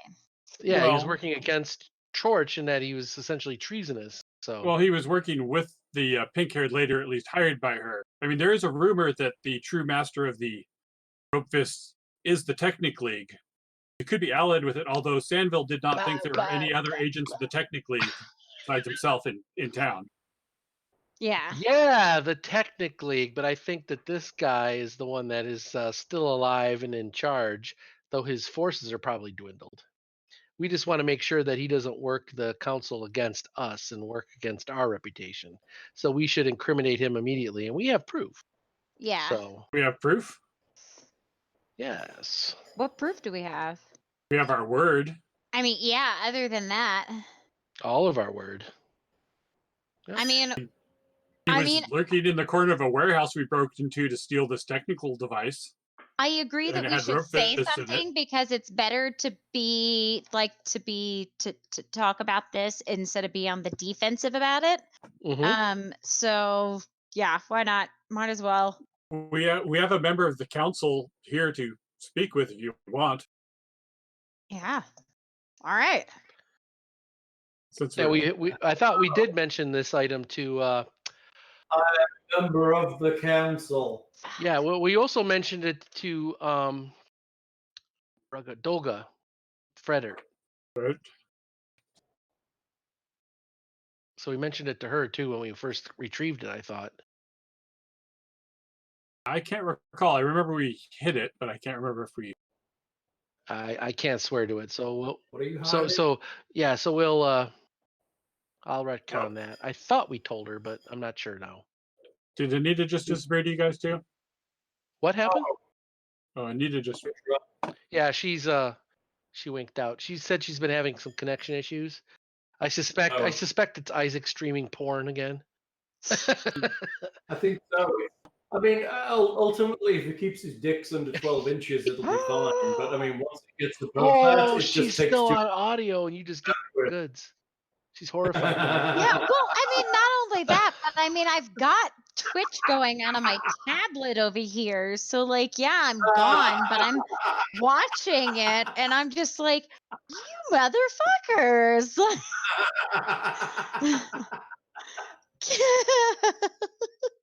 How's Isaac doing, Wed? You know, Isaac's actually doing really well. He behaves a lot better when he doesn't have Fortnite. And I've never played Fortnite. What is it about it that makes him behave differently? I think it's just because it's so popular and there's so much hype on it and all the kids are doing it. Very And Fucking competitive. frustration. It's fucking frustration. it's a free game, but a lot of people want to play in the events and technically you can win money, and it's got like you have cool I mean, it's a game. It looks like it's fun to play. But some people really get wrapped up in the culture of it, and there's people that just play it all the time and they're streaming all the time playing it. I'm like, this And they know game. all the maps, and then it's like, boom, you're dead. Okay, crap. Okay, so I'll spawn. Oh, hey, there's something over there. Boom, you're dead. Well, I didn't even take a step. It's like, spawn. Boom, you're dead. I mean, I can't Throw say your that I'm controller through the window. particularly interested in ever playing it. It's not necessarily my style of game. But my kiddo really liked it. I think it was just that because it was so competitive, that See. it was making him really So aggressive. And so whenever it would come time to not play, it was really hard for him to get put it down. off. Like, yeah, he couldn't stop. And so it wasn't good for him. So it's like, you know what? Maybe we'll try doing a little bit of electronics time here and there, and we'll play something nicer, like your new Luigi's Mansion game. Get him playing Pathfinder. Yeah, right. Role playing. He really Yeah, wants to Pathfinder. play. Pathfinder Kingmaker on the PC is freaking awesome. You could do this, Whit. You could run a little game for him. Yeah. I've talked to him about it. I told his friends that I would do it. The other option it's easier for you is board games. Yeah. You know what though? All you do There's is some- you set the setting. You have the lights down low and have some candles on the table, and you talk the story or whatever, and just make it that little extra something, and then they'll just be all into that shit. They're like, "Oh, this is spooky. This is Just like don't try Stranger and introduce Things." everybody in the tavern. That's I right. would absolutely. I wish I could do it here. It's just we're only going to be here for 8 more weeks now, and That's then that's that's 8 sessions if no you play once a time, week. Whit. Is Isaac handling the idea of moving away from his friends and stuff? Well, he's uh not. He's not yet, right? Though he's got more time to deal with it. He's staying there in a. he'll be coming to Houston with me Oh, okay. in May. So if whenever that happens, um I mean, he's okay with it because he knows he can come up here and visit them through the summer, and then because he's homeschooled, he can travel easily. Hmm. And he's used to flying by himself. He's done it flying but to stay with my mom during the summertime and then coming back to me. And so yeah, I mean, he doesn't mind flying to visit his friends, and because there is online gaming, he's been looking into other games that he could play with his friends that aren't quite as what he calls it now annoying as Fortnite. Because now it's annoying, and I'm like, yes, it is annoying, son. It's very annoying. Yes, he'd be good at it. So yeah, no, and you Game for his. he keeps asking me, he goes, "Mom, when are we going to get a desktop?" And I went, "Well, I want to get one for you, but now that we know that we're definitely moving soon, I don't think that right now is the time to just get right on that." However, when we go to Mimi's, she has a desktop computer, so you can do that there. And he's like, so Funny. yeah. So You could run a game. I mean, even then, you could play this, dude. You could have like Roll20 going and all of that. He could play with his buddies. I mean, you've watched Stranger Things. You could be those kids. Yeah. That's right. Oh, that would be great. Like, breaking people's skulls with his mind. That kind of. Kids on bikes. That is a great little system.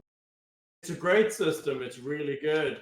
There's actually a role-playing game called Kids on Bikes. It's actually really great. It's about like 80s kind of kids on bikes doing adventure stuff. I mean, that kind of was the 80s. Mm-hmm. Right. There's a role-playing system about It was it. the 90s too. We used to hop on our bicycles and we'd ride around and we'd go to the ditch and we'd be like, we're going to live on the ditch forever. We're going to catch crawdaddies. And we. Yeah, that was share your location. What house had all the bikes in front of it? Uh-huh. Sure. Oh. So, what are you guys doing?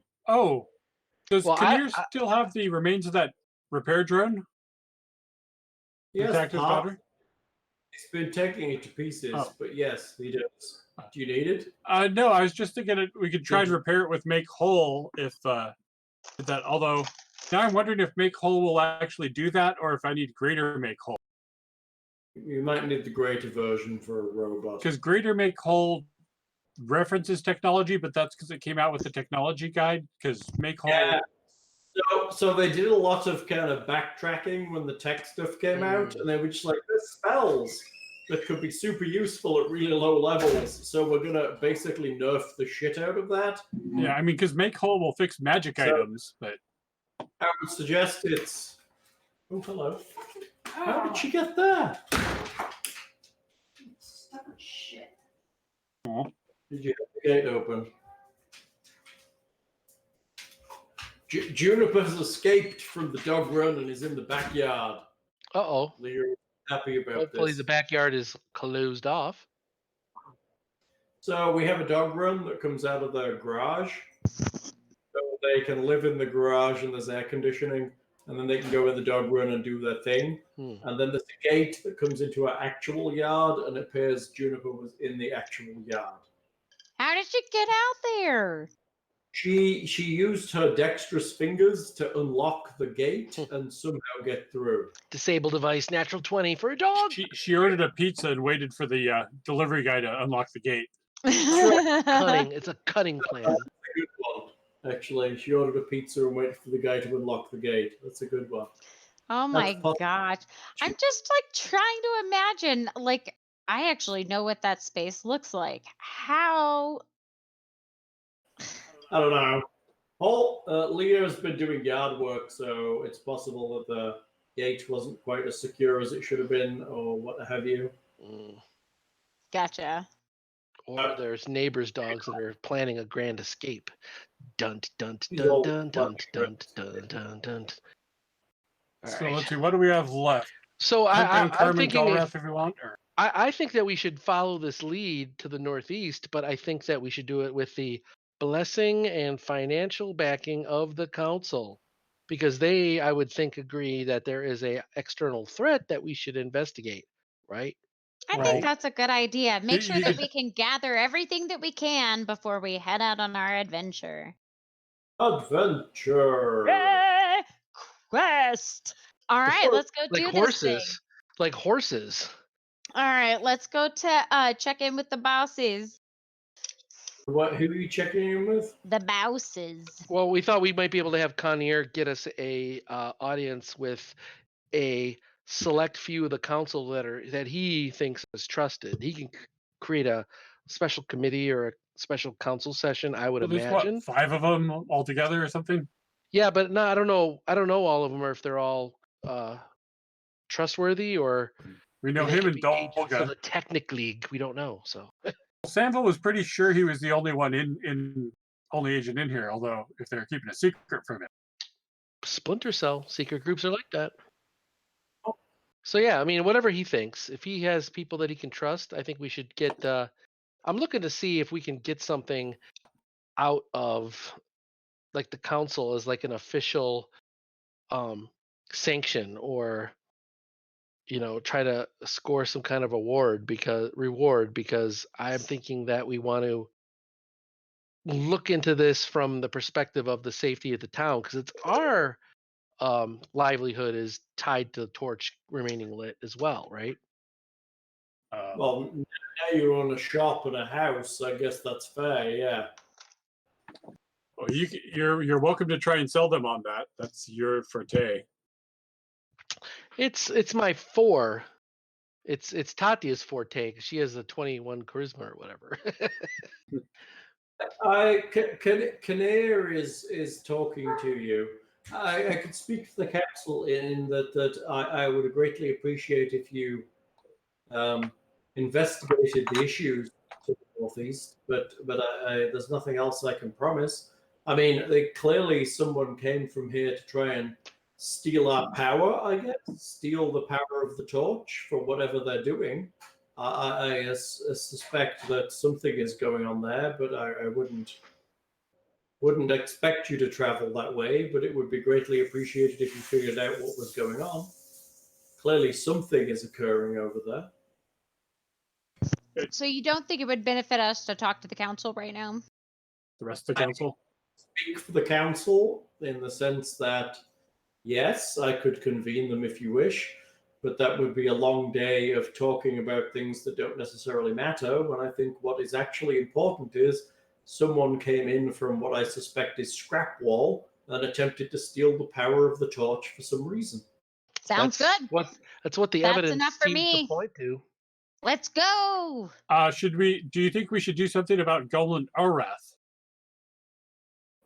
I think that we're all aware of how nefarious he has been, and he's possibly fled the town. If he hasn't, then we'll find him and we can deal with him. As long as his reputation doesn't work against us in some way, that was our concern. This way we have a enemy at large that has a grudge against us, which is thematically appropriate to heroes, I believe. Woo! That's right. That's how adventure works. Besides the technically. Of course, we're always against you at all times. He said we. He's part of them. Kill him. The GM is part of the Technic League. He just said we. That's all right. Pretty hilarious. Okay, so we can head out, but maybe we can be granted some horses to make the trek. I'd like to be granted some horses. I've got a please. mule. I have 2 things: my left foot and my right foot. I wish I could ride my cat. You can't? You can't. I wish I could ride your cat too. But Cast a large person on the cat. We could all ride the cat. Filthy. Bandits are going to be like, okay, here comes an ambush. Wait, holy shit, they're on a giant fucking cat. You can't attack a kitty. Chat has a question. Wasn't I going to do a religion roll about the hand god? Yes, I was. But I thought somebody said that was rubbish. No, I was rubbish. Kiernan's attempt to help you was rubbish. I tried to help you, and my roll was just below the belly of a snake while riding on sand. Yeah, do that. So Thank you all very you, much, girl. not Jim Artist. It's all you, Oracle girly girl. Girl power. Ah.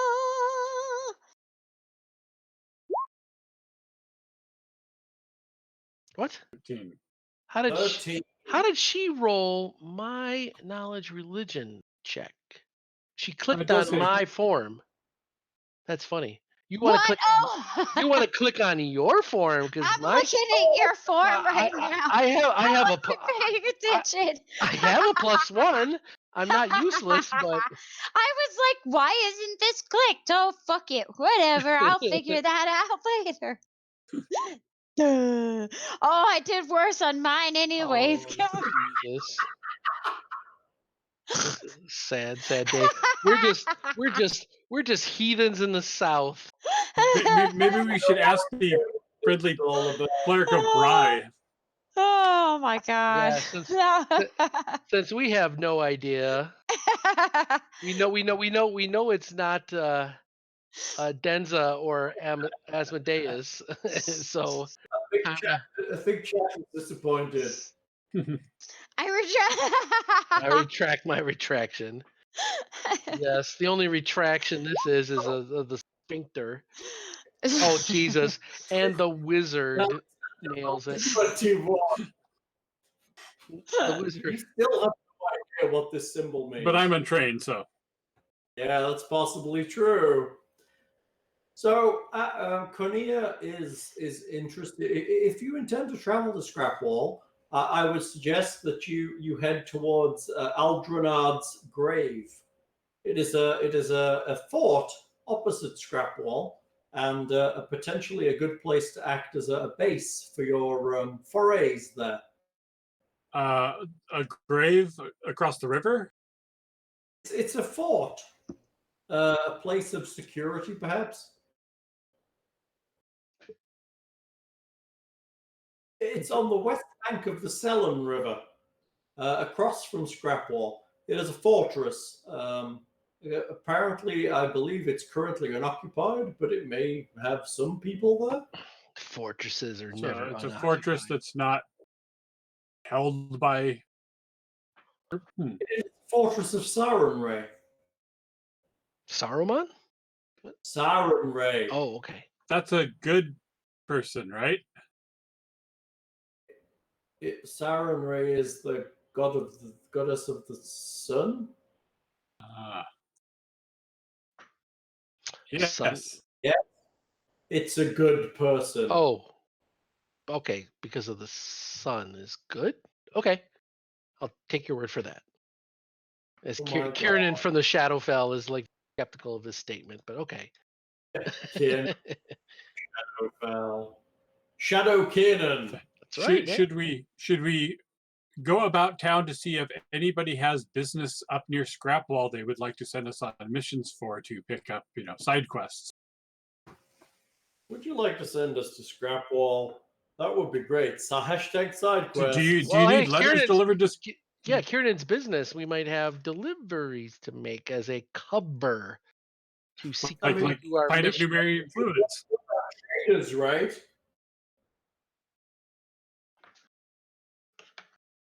They're in vital short supply of Numerian fluids. We need to take these quickly to Scrapwall. Right? There's addicts what need some addiction medication.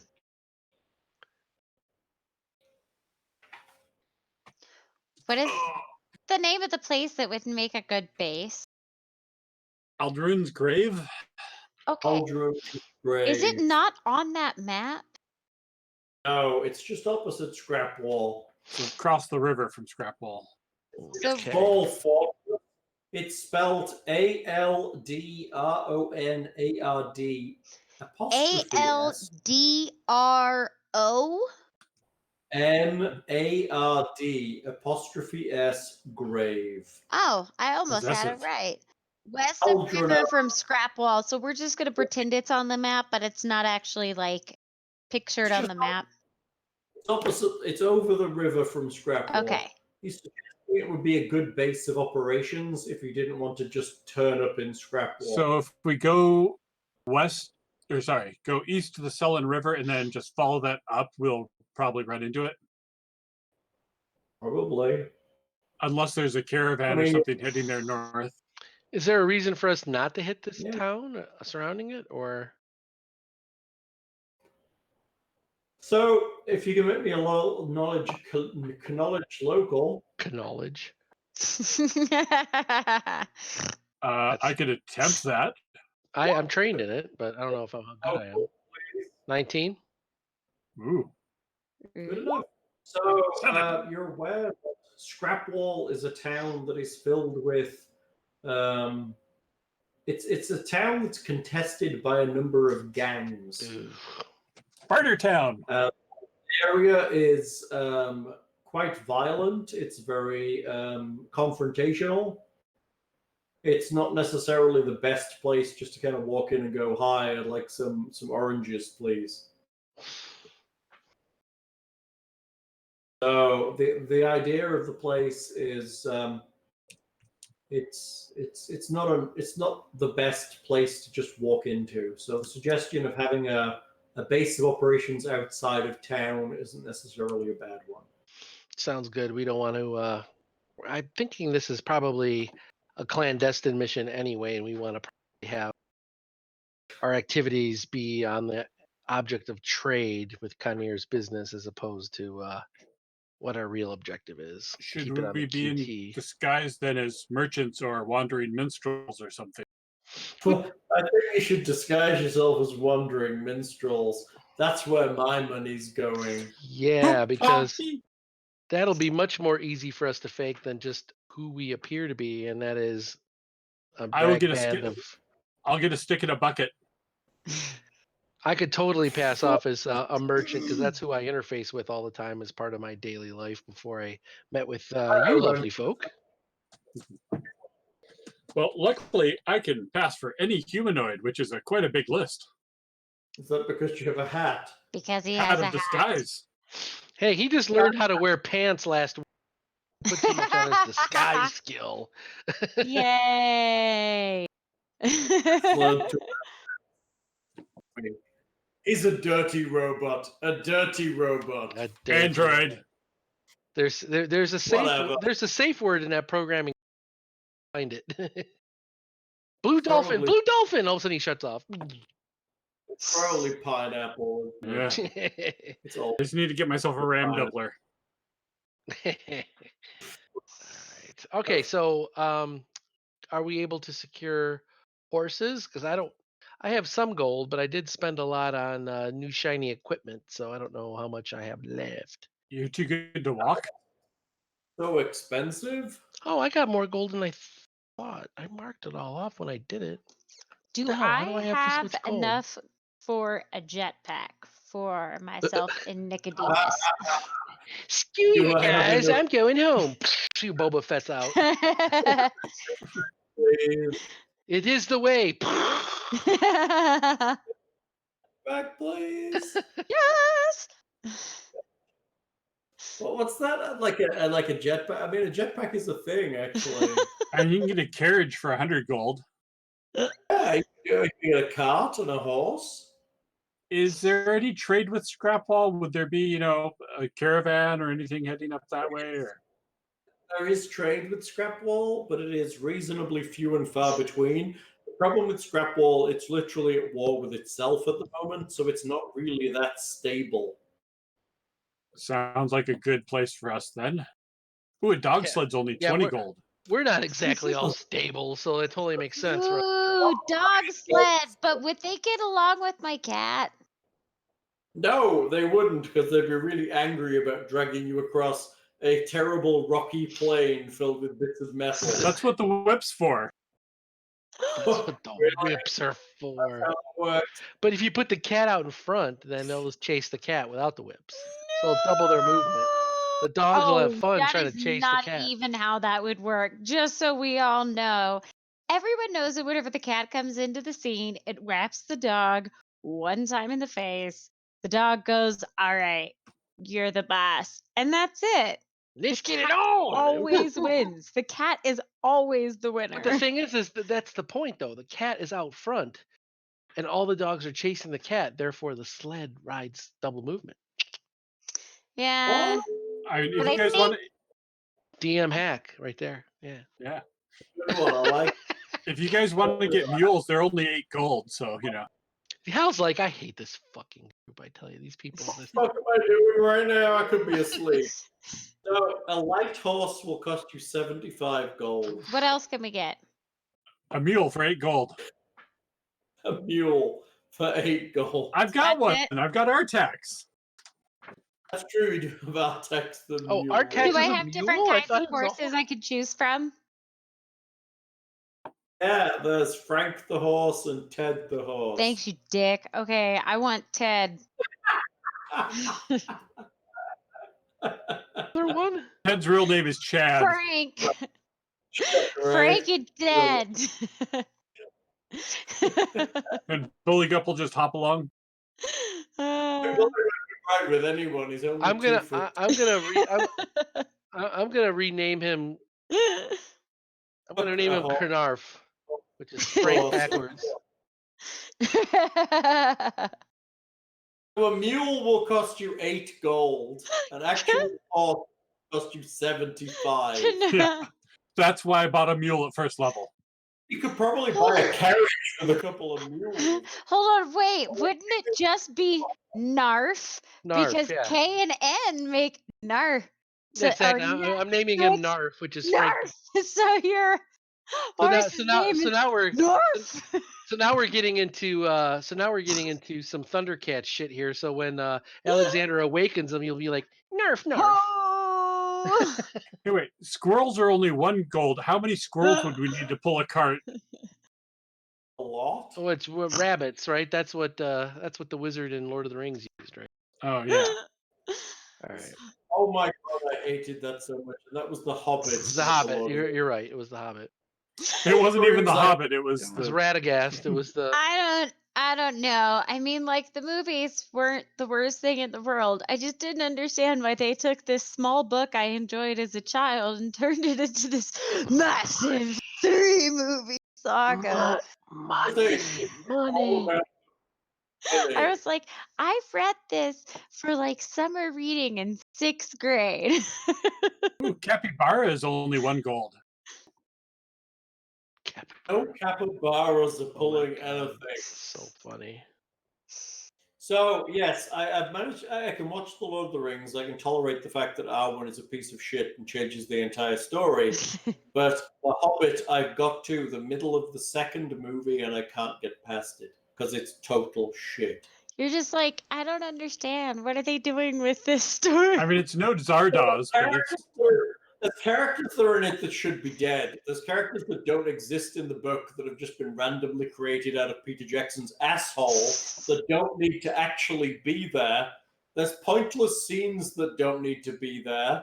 It's just awful. It's terrible. It's unnecessary. Nobody He adds wanted a people in there, reprise but of he Lord gets rid of of the Tom Rings. We Bombadil. wanted The Hobbit. Right. The Hobbit should have been a single, tight movie that was based on the book. The fact that he added characters that didn't need to be there just is a testament to the fact that he is filled with hubris. I was just like, this could have been cool. No. And then you decided to turn it into 3 movies. Let's have some elf on dwarven sex. That's basically all he wanted. Well, don't we all? Let's say. I don't know about that. I'm not 100% certain.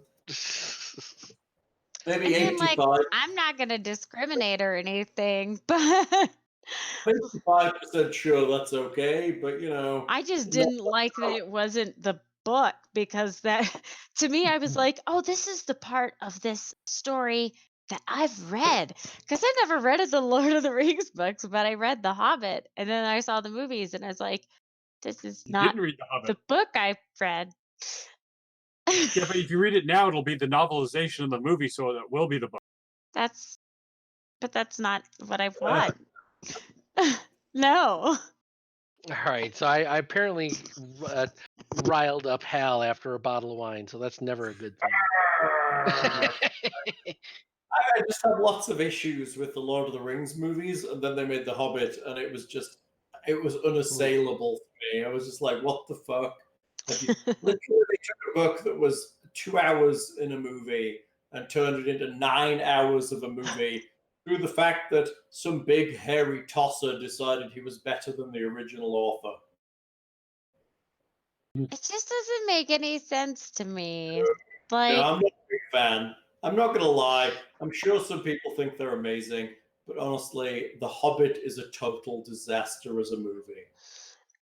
So if you never read the book, maybe.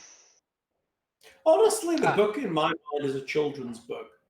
Yeah, that was way overdone for a children's book. I don't know. I don't So think that any of the characters got like it wasn't nearly as meaningful or as powerful, every one of their stories, with the way that they did it in the movie.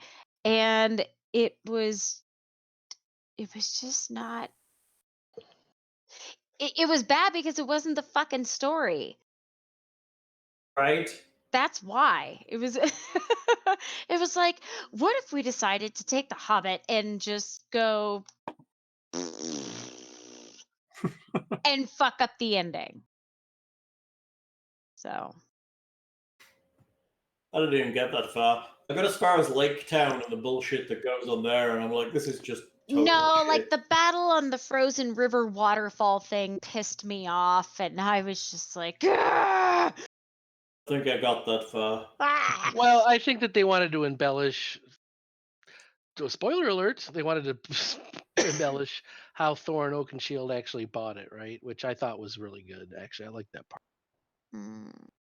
Anyway, I think that we essentially are going to secure provisions, secure horses, make our under the pretense of doing trade in the context of Conir Bane and seeing if there are any contacts he has there. I have no idea if he has any ledgers or books that might give us clues in his shop as to who mean his Sandville? contacts might be. Sandville. What did I say? Conir Bane? Yeah. Oh, I'm sorry. Sandville. So if Sandville has any books or ledgers or any type of accounting things that would say who he does trade with or who he sold what to, it might give us clues on who to make contacts with and do trade with if we had to. I would just like to throw out, don't listen to chat right now. What? I'm watching it. Are you talking? Yeah. I think that's more your style, Kiernan. Oh, I don't steal from the innocent. There's a definite code of honor there. There's Who's a innocent? heavy law aspect to my character. It's just Pretty sure that poor cerebric fungus would have a different opinion. Yeah. Oh, you he mean could the have been one my that was- friend? You mean the one that was going to kill the town? That's or a- supposition. He was a- a hungry child that was learning about the world, and you killed him for it. He was projecting that, oh, I think I'll go see if it hurts to pull arms off of small children and drink their blood. Surely that would be fun for me, as he goes off his merry way, and we decided to stop him. He probably would have gotten full before he got through the village of Skulks, even. Right? I mean, one or two kids and he'd have been completely That- full. He was only pretty small. Exactly. Well,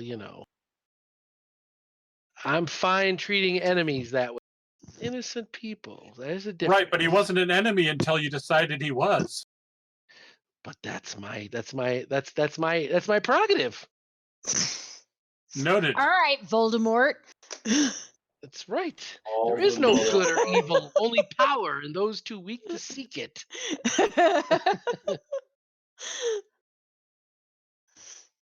I thought that was already empty, Hal. Oh no! Look at Hal. Oh God, hopefully he's freeze framed the video, or he's got a problem. So we should probably talk to the cleric and see if he knows anything about Scrapwall too, since we've at least know him pretty well. He's moving. I don't think he's been drinking. I'm looking at his throat. No, I think he just screenshotted himself. No, he's moved. There he goes. He had some good hang time on that Merlot there. Hal's like, this is good. I do have one other idea of stuff to do on our way out of town. What's that? What are we doing? Well, I think we should talk to the cleric and see if he has any information of Scrapwall, since he's a good associate.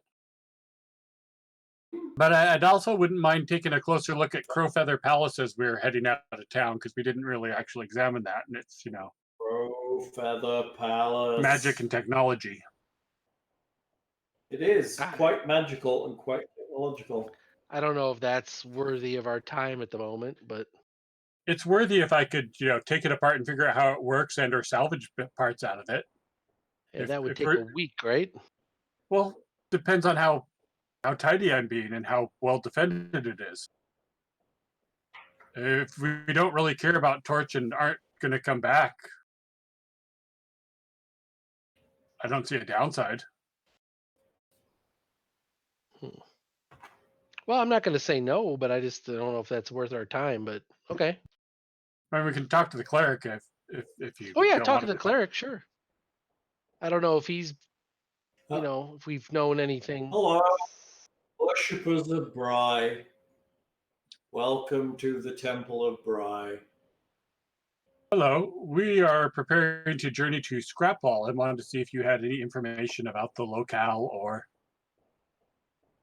Oh, I hear it's dangerous in Scrapwall. That there are gangs. I would be very careful. Thanks for I the have a friend. advice. A friend. Maybe you could look her up. Yeah, who? Her name is Dinvea Lanolai. Dinvea Lanalai? Mm-hmm. Okay. She is a cleric of Bry. Okay.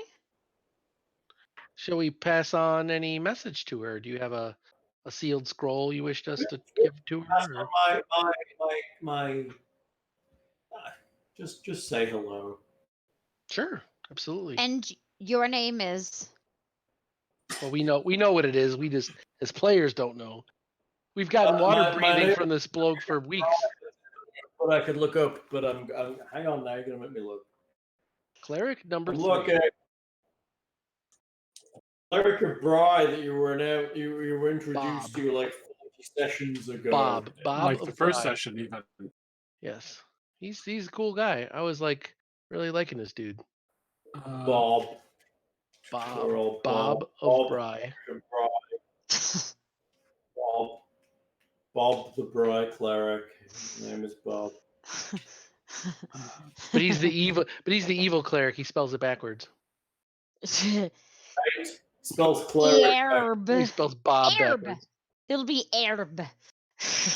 Herb. Herb. Jim. It's canon now.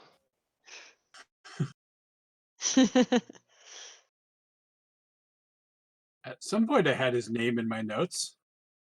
Right, and I had the name in the book somewhere. Well, I'm glad I Weirdly- asked a complicated question that doesn't fucking matter. So what's gonna happen next?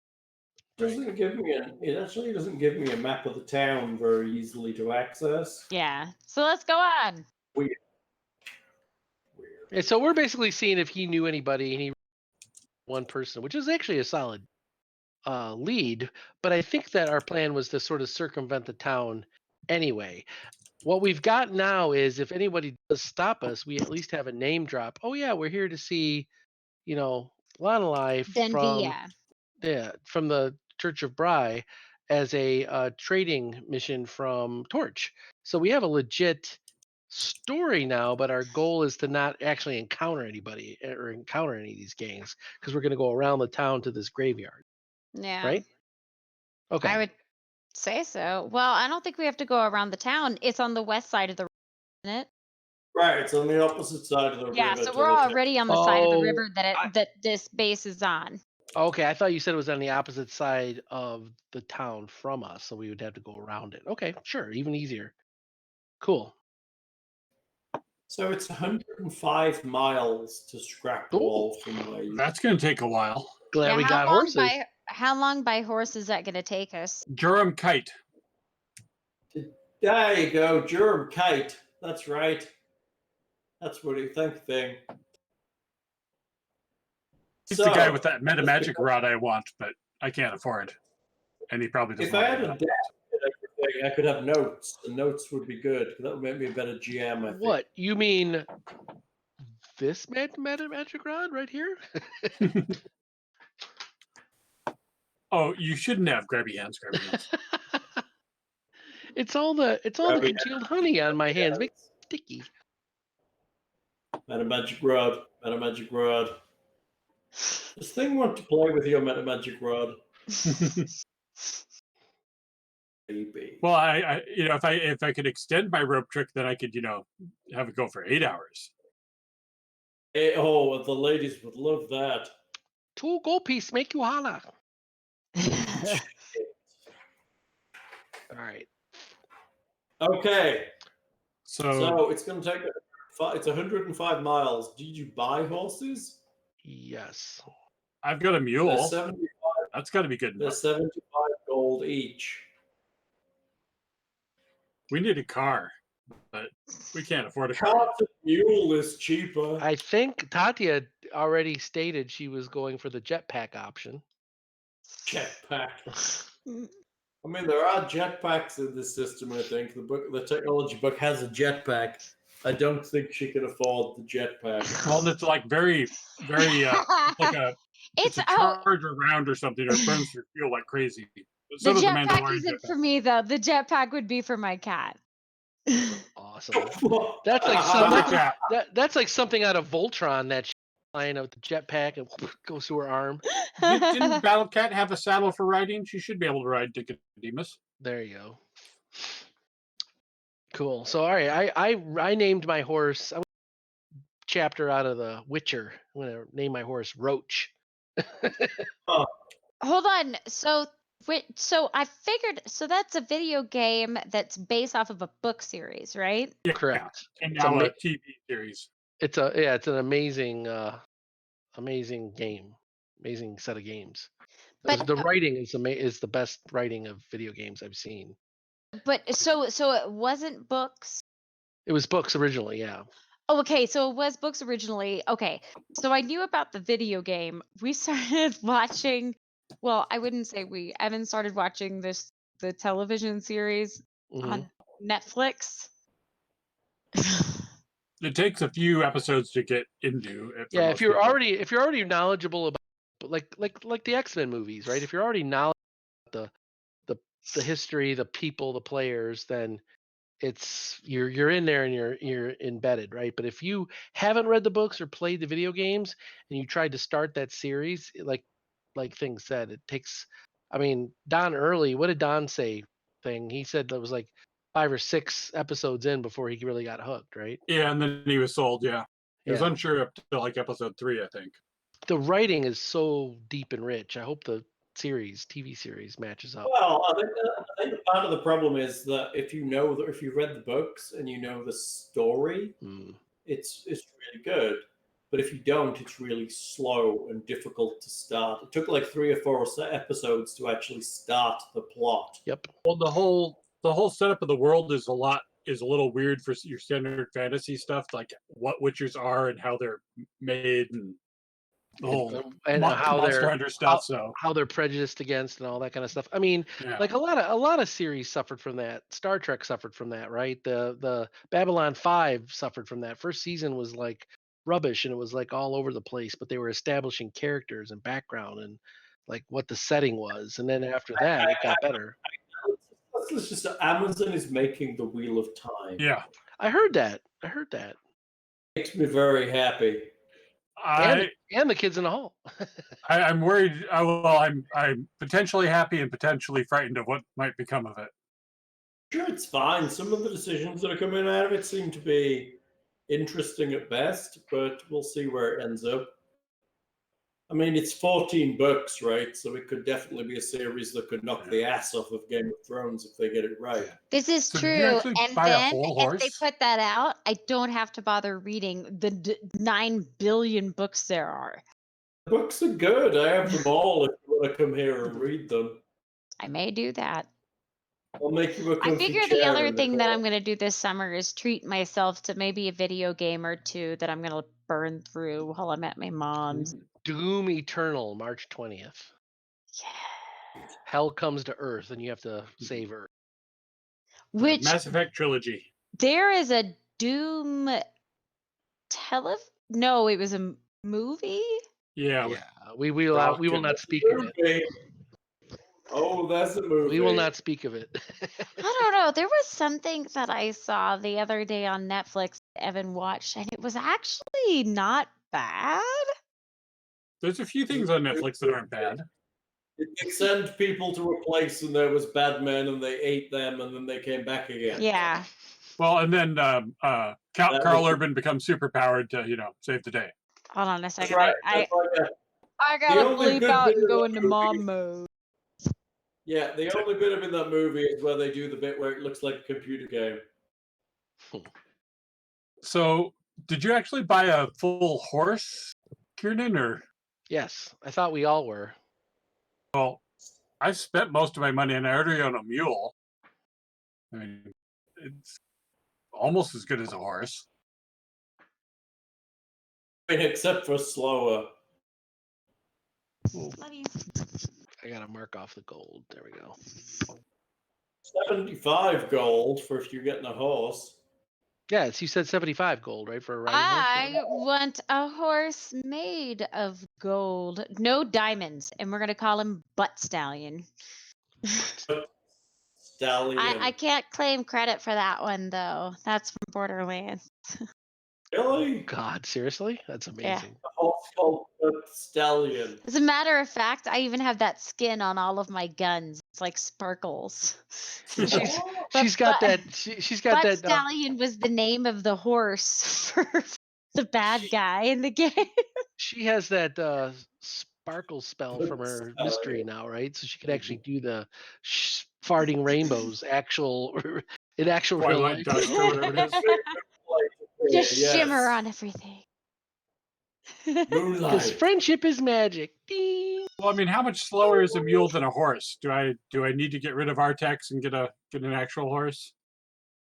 Really, you're one of those people who just gives up an animal because it's gone past Christmas. Well, no, I could haul them with us to haul my extra books and things. I mean, ultimately, I suspect you might want to take a cart and some kind of horse instead of an actual horse. But I mean, if you can all afford riding horses, then let's do it. But Buligup can't afford a riding horse. Well, and I don't have the ride skill, but I'm pretty sure I could ride in a cart. Right? Yeah, so let's buy a cart and a couple horses then. Sure. How much is a cart? I bought one horse. Oh, Thing already has a mule. I do. What's your new horse called, Bill? Oh, I was gonna name him I was name him Roach. Roach of the horse. Yeah, but I can downgrade to a mule if we're gonna do 2 mules. Because it's Cart is 15 gold. Then we would need Sister Sarah. Nice one. Oh my god, I have a bottle of wine in them. That's terrible. Oh my! I swear, I thought that was. I have a really. Hey, you're too sharp. I have a huge lady boner for Clint Eastwood. Really? Lady boner? Oh, so lady boner for Clint Eastwood. Even now that he's like old, I don't care. He's just like.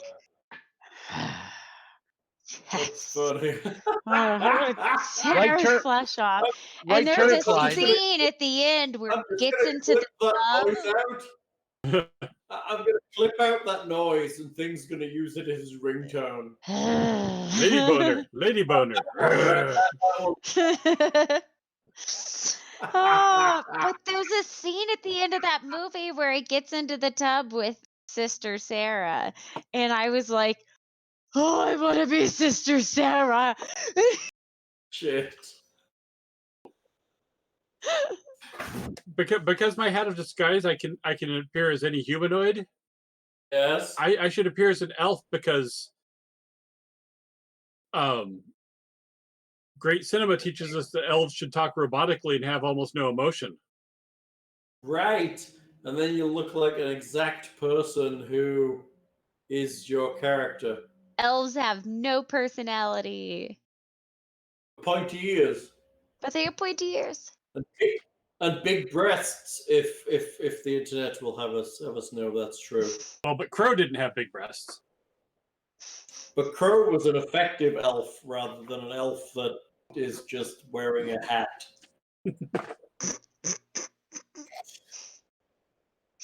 There was a zipper noise. So it's going to cost you 15 gold for a cart if you want one. I'll buy the cart. I would heartily recommend an additional mule instead of a horse. I funded my money back and essentially bought a mule. You said it was 8 gold, right? 8 gold for a mule. Yep. So how fast can we go in a day? How far can we go in a day to On a cart. Not that. Well, and are we going to try and cut the hypotenuse, or are we going to go east to the Sullen River and then north? I mean, ultimately, on a cart, your options are the road Yeah. or But the road. with a Was there a 28 road? engineering, surely Alexander is the one who's invented shock That's absorbers. right, hover cart. It's a hover cart. Yeah, exactly. Right. He With could hover mules. he could invest it. He could invent shock absorbers at least and springs, right? It's one No, of we're the kidding. new Tesla editions, and it has the windows that don't break. Cybercart. Chat would like you to spend a couple of $100 on squirrels instead of Fuck horses. yes. Oh my Well, god. amazing. Instead of just have an army of amazing squirrels, I'll be like Squirrel Girl and just Instead of woo! I mean, if Instead we of had the money, mush, I'd we'll- go dirigible. there you go. Original. Instead of mush, we'll just call it Gee Rocky. I'll go. Ah, right. net.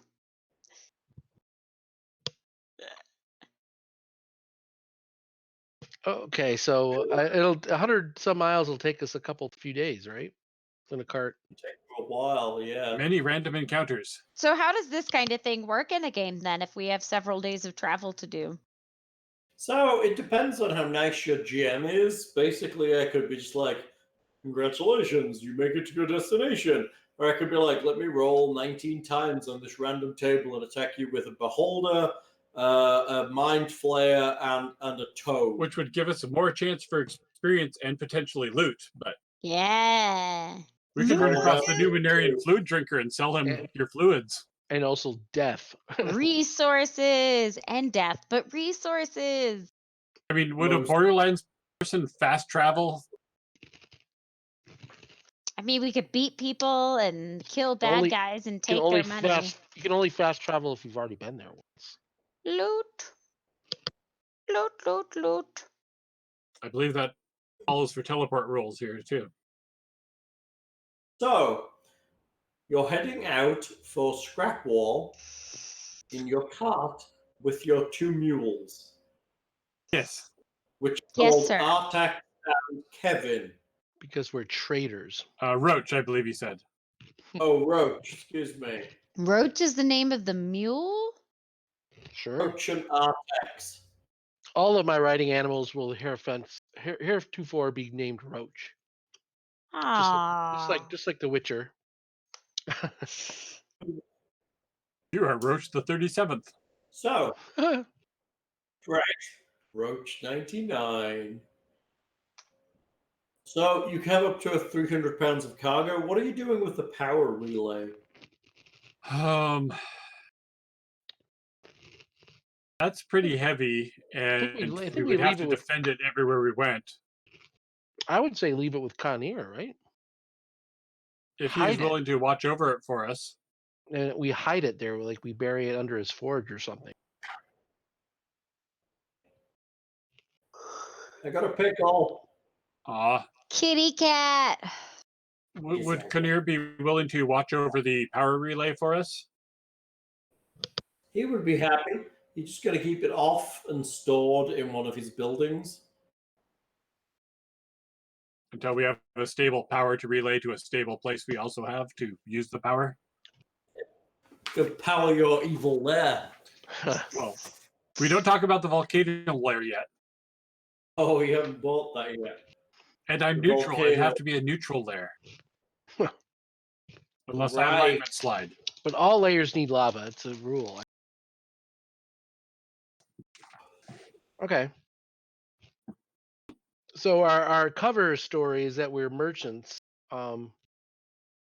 Thinking what? You currently have a cart and people? Do you need some trade goods then? Or are we just going to pick up trade goods and Scrapwall because you're starting out merchanting and we've already... Try to initiate a trade route between Scrap and Torch. So you're taking an empty cart to initiate a trade Well, if I route. remember right, there was a junkyard goods. in Torch. We could just pick up a bunch of scrap and haul it to Scrapwall. Assuming that Scrapwall's all about the scrap. Or we could What load do up some dead bodies, or Yeah, what do we know about Scrapyard other than the gangs? We kind of that was it. Scrapwall is a city that is chaotic at best. It's ruled by gangs. Not the best, but it is considered to be a place where less salubrious people might gather. less salubrious. Yes. Less salubrious, yes.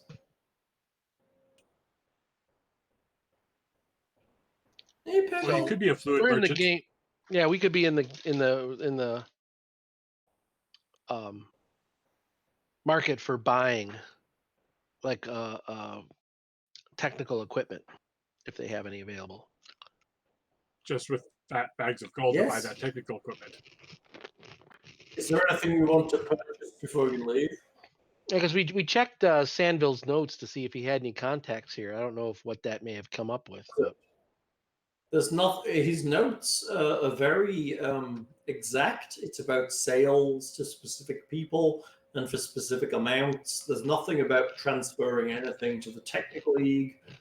Nothing about his contacts anywhere. It's literally just ledgers. People have purchased. People have sold him things. He probably hid any of that information if he did bother to write it down. That might be why he had the secluded grimoire spell. Exactly. Maybe it's in his secluded grimoire. Unfortunately, I don't know of a way to retrieve such items from another wizard. Somewhere on the astral plane, there are thousands and thousands of spell books from wizards that have never retrieved their spells. Nice place to find. You should go find those, Alexander. It should be a mission. Yeah. That could be a quest, sure. The floating library. Okay. All right. Well, our goal is to not really encounter anybody. Work our way around town, so we'll go to the west side to that graveyard. So are we gonna go? Are we gonna go try and get to the Sullen River first, and then up, or? I say stick to the road because that will help our story, but it'll also help our cart. Because I don't know about you, but I don't know much about how to fix a cart. Oh, is that the little fort with the robot or night guy standing in front of it, halfway between Torch and Scrapwall? Hey, I've got to take a break for just a second. I'll be right back. Okay. All right, thanks. Sorry. Not good enough. I was just noticing there does appear to be like a ruined fort or something on the map between Torch and Scrapwall. I wonder if that is that Aldrin's grave. Zooming. Scrapwall. You mean? In between the two. Yeah. I With a don't giant think so. in front of it or something.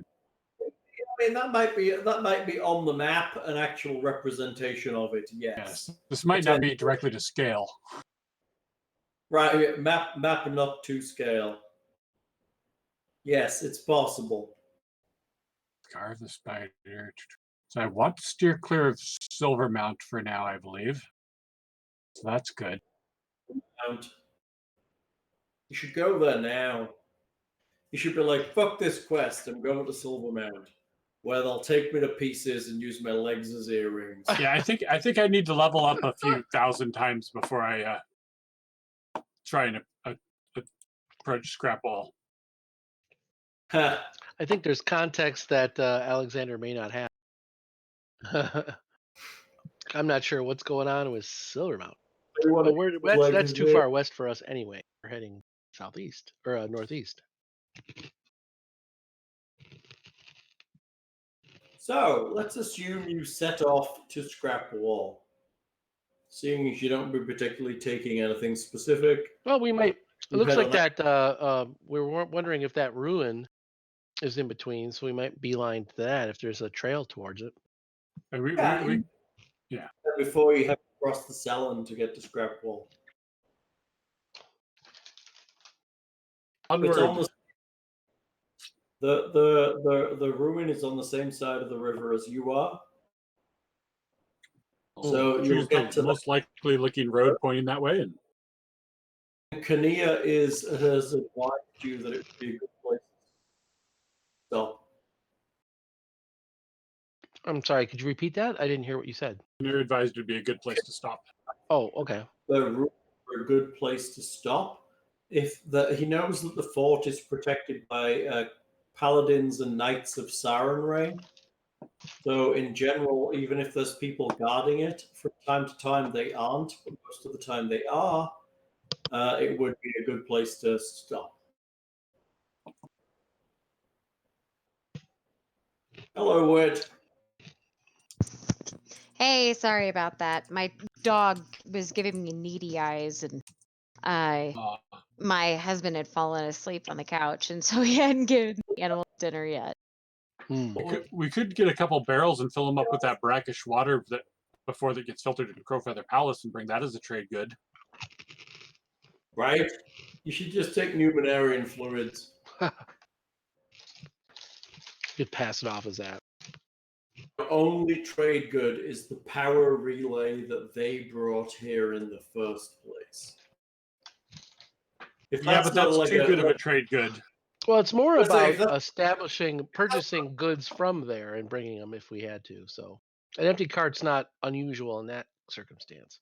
I mean, ultimately, you just put the power relay in the cart, you roll into Scrapwall, and you take your cock out and you just put it on the table. That's what that is. Well, we could go. Boom. We could get all the corpses, the robots, and the android, and cart them to Scrapwall. But yeah, Right? we want to sell some orc armor and some Heads of pink-haired androids that they may or may not know. Here's the random shit we've got. That's not how to start a merchant business. I believe That's the fair. idea is Kiernan threatens them to buying whatever we have to sell. Well, Yeah. I was more looking to establish trade by buying initially to bring back the torch because of their hard times recently. Since you heard that the torch went out, they're looking to try to establish trade for goods that they need. They've got a great business in shivs and other stripy uniforms and other gang-related materials. Somebody needs to clean up the town. Good. Well, the goal again is to not run into anybody from the town yet, so we'll see. Right. Well, hopefully we will encounter random people that we can acquire stuff from as they try and kill us on the way to there, and then we'll have trade goods. So you're hoping to encounter random things on the road? Possibly. I think I actually have a random encounter table for you, which may or may not work out well for you. Oh, adult green dragon. Crap. Agents of the Technic League. There's dragons? Elminster. Kind of stuff. And we don't want even baby dragons at this point. Actually, there are no tables. What it says is this book. Yes. Insert monster here, depending on how badly you want to fuck your players. Book Numeria, Land of whatever the fuck it is. Land of Fallen Stars. Yes. I've got that book. Fallen Stars. Contains information. Doesn't actually even give me a random table. That's really terrible. I just want a random table so monsters bite you. Usually, God, like it's at the so hard. appendix is the adventures, they have some of that stuff too. But it doesn't, and it's sad. I just gotta figure it out, and it's not gonna be a thing. No experience for you. Aw, how are we going to become godlike power?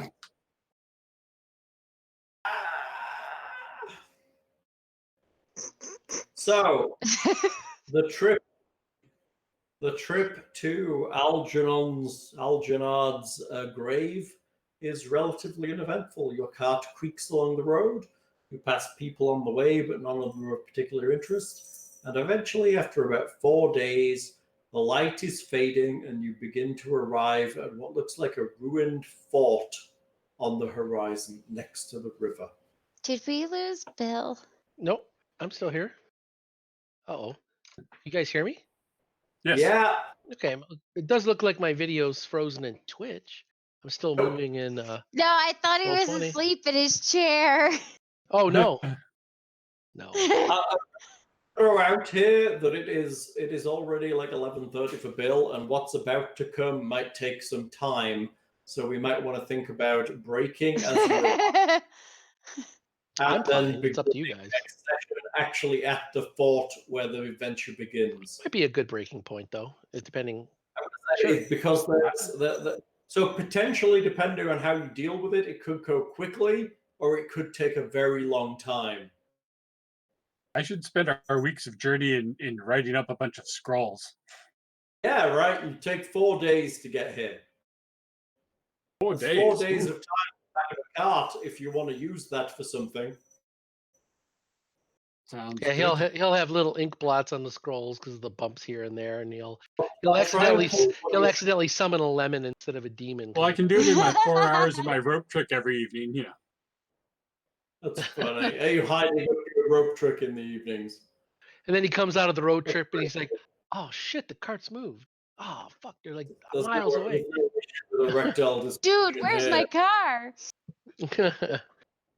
Terrible movie. It was supposed to be terrible, though. That's the whole point. I know, it was That's terribly right. good. Yeah, but that's where Jennifer Garner got her career and made her real break that, you know, got her all her other. Just terrible. So, in the downtime, I will try and figure out what you sold to Sanville so you can have it back because it was in his premises.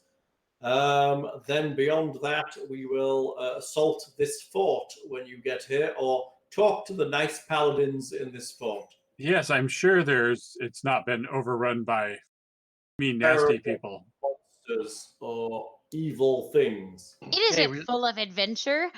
Paladins equal religious, We're all boring and have dinner and things. but paladins it's- could be religious zealots that could be against all. Oh, androids have no soul. Kill the android. They You could know. be paladins of Zom Cthulhu. There you go. It might be the Robocop. name of it be named after somebody's grave that makes me think undead and horrible nastiness, but you know. Just not very confident in the. I mean, that's just like a real estate thing. It's just trying to sell you the property. Like Greenland. Right. Like Greenland, as opposed to Iceland. Yes.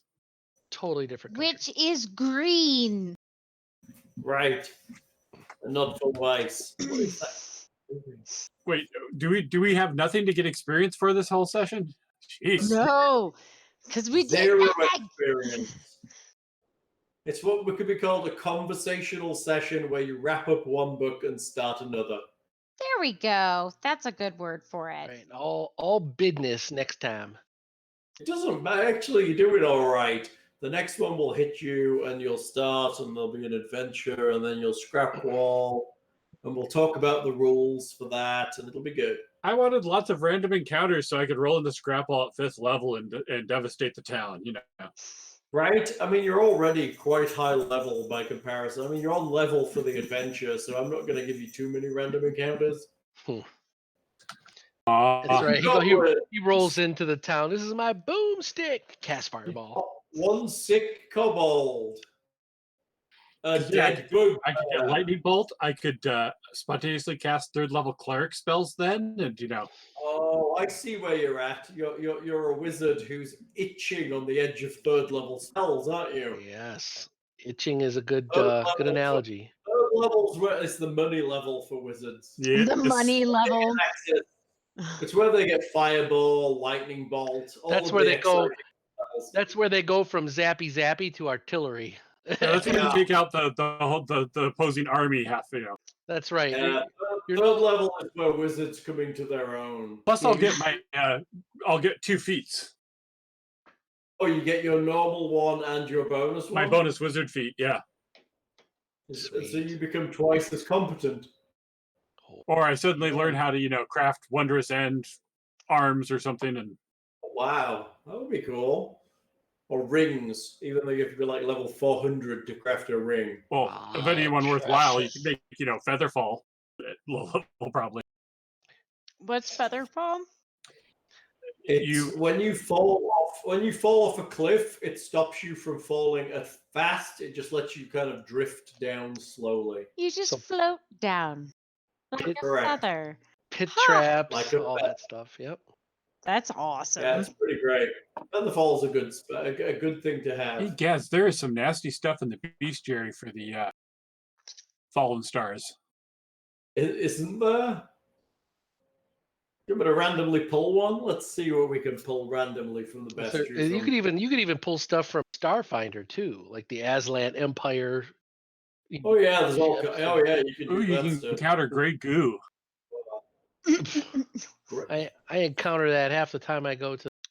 Oh, there is Gray goo. random tables on page 45 for the Feldale, Sullen Hills, Numerian Plains, Sovereign's Reach. 45. Want some random encounters? I can do random encounters. I'm game. Okay, then we'll do the travel next session, Yep. unless you. Oh, hello. Roll, Raggy. Uh-oh. You really want to roll on Speaking of this? which, a new Scooby-Doo movie's coming out. Pretty excited about, called Scoob. Are you being for real? Totally serious. It's a computer CGI. It looks really cool. Really? Yeah, Scoob. That's what it's called. I just saw a Alan, trailer you for saying it. we can't take an Annihilator robot? There's 4 of us. D3 torturer robots. There you go. That One will robot maintain for all of them. order in a city. And you say lawful evil has got no merit. 1d6 hill giants. You couldn't take those. Well, we could, Arachnid robots, I could get one as a pet. On spine dragon. On the Sullen Hills, you can encounter an entire Killen tribe. Or Killen tribe. There you go. It just says Kellid tribe. Yes, you can. Well, but that's where Nicodemus barbarian level, right? That's all role Titans, playing. orc mutants.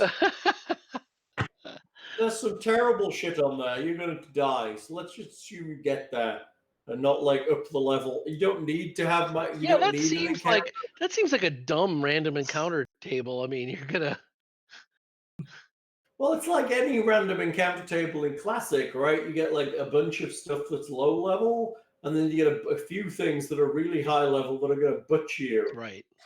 Oh, I'm sorry. You rolled 2 6s on your 2 die 12. You've got a adult green dragon that comes out. We of need to avoid the trees. Feldales. The average CRs go from 11 to 16 on the table there. Maybe the plains, that's 3 to 8. Ooh. And then you're only 4. So I should be thinking like we're. It's really extreme. So this is a little more like Dark Sun, where we're barely competent to survive in the world. Right. I mean, they would hit us so hard they wouldn't need to. I was disappointed to see that the next D&D 5e book is going to be yet more magic crossover. Oh, what's that one?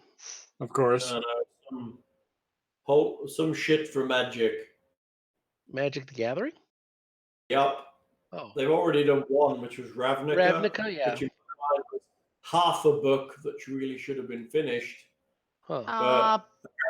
But we've given up on D&D. We're just regurgitating shit that isn't very good right now.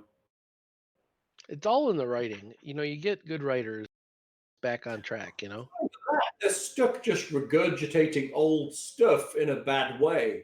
Well, I mean, there's a weird market for it because you got nostalgic people and people that have just heard of it and want to play it in the version they now know and don't know how bad it is compared to what it was. Hold on, sorry, I blooped out there. What were y'all talking about? We're talking about old school stuff about like Hal saying like a lot of the stuff coming out is kind of crap and they're just like trying to crank out books like in the old TSR days where they would just crank out splat books.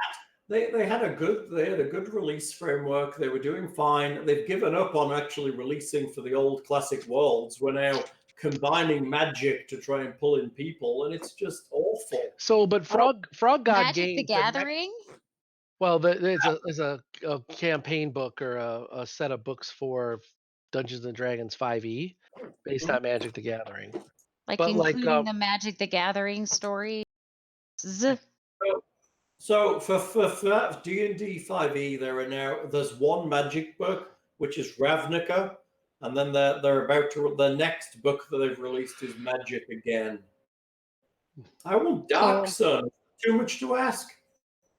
Yeah, well, they were talking about it, but like there's some old school stuff that Frog God Games and Necromancer Games is coming out with, including Goodman Games. Like Thing and I have Keep of the Borderlands and Isle of Dread and all that, but they also have planned like yeah, exactly.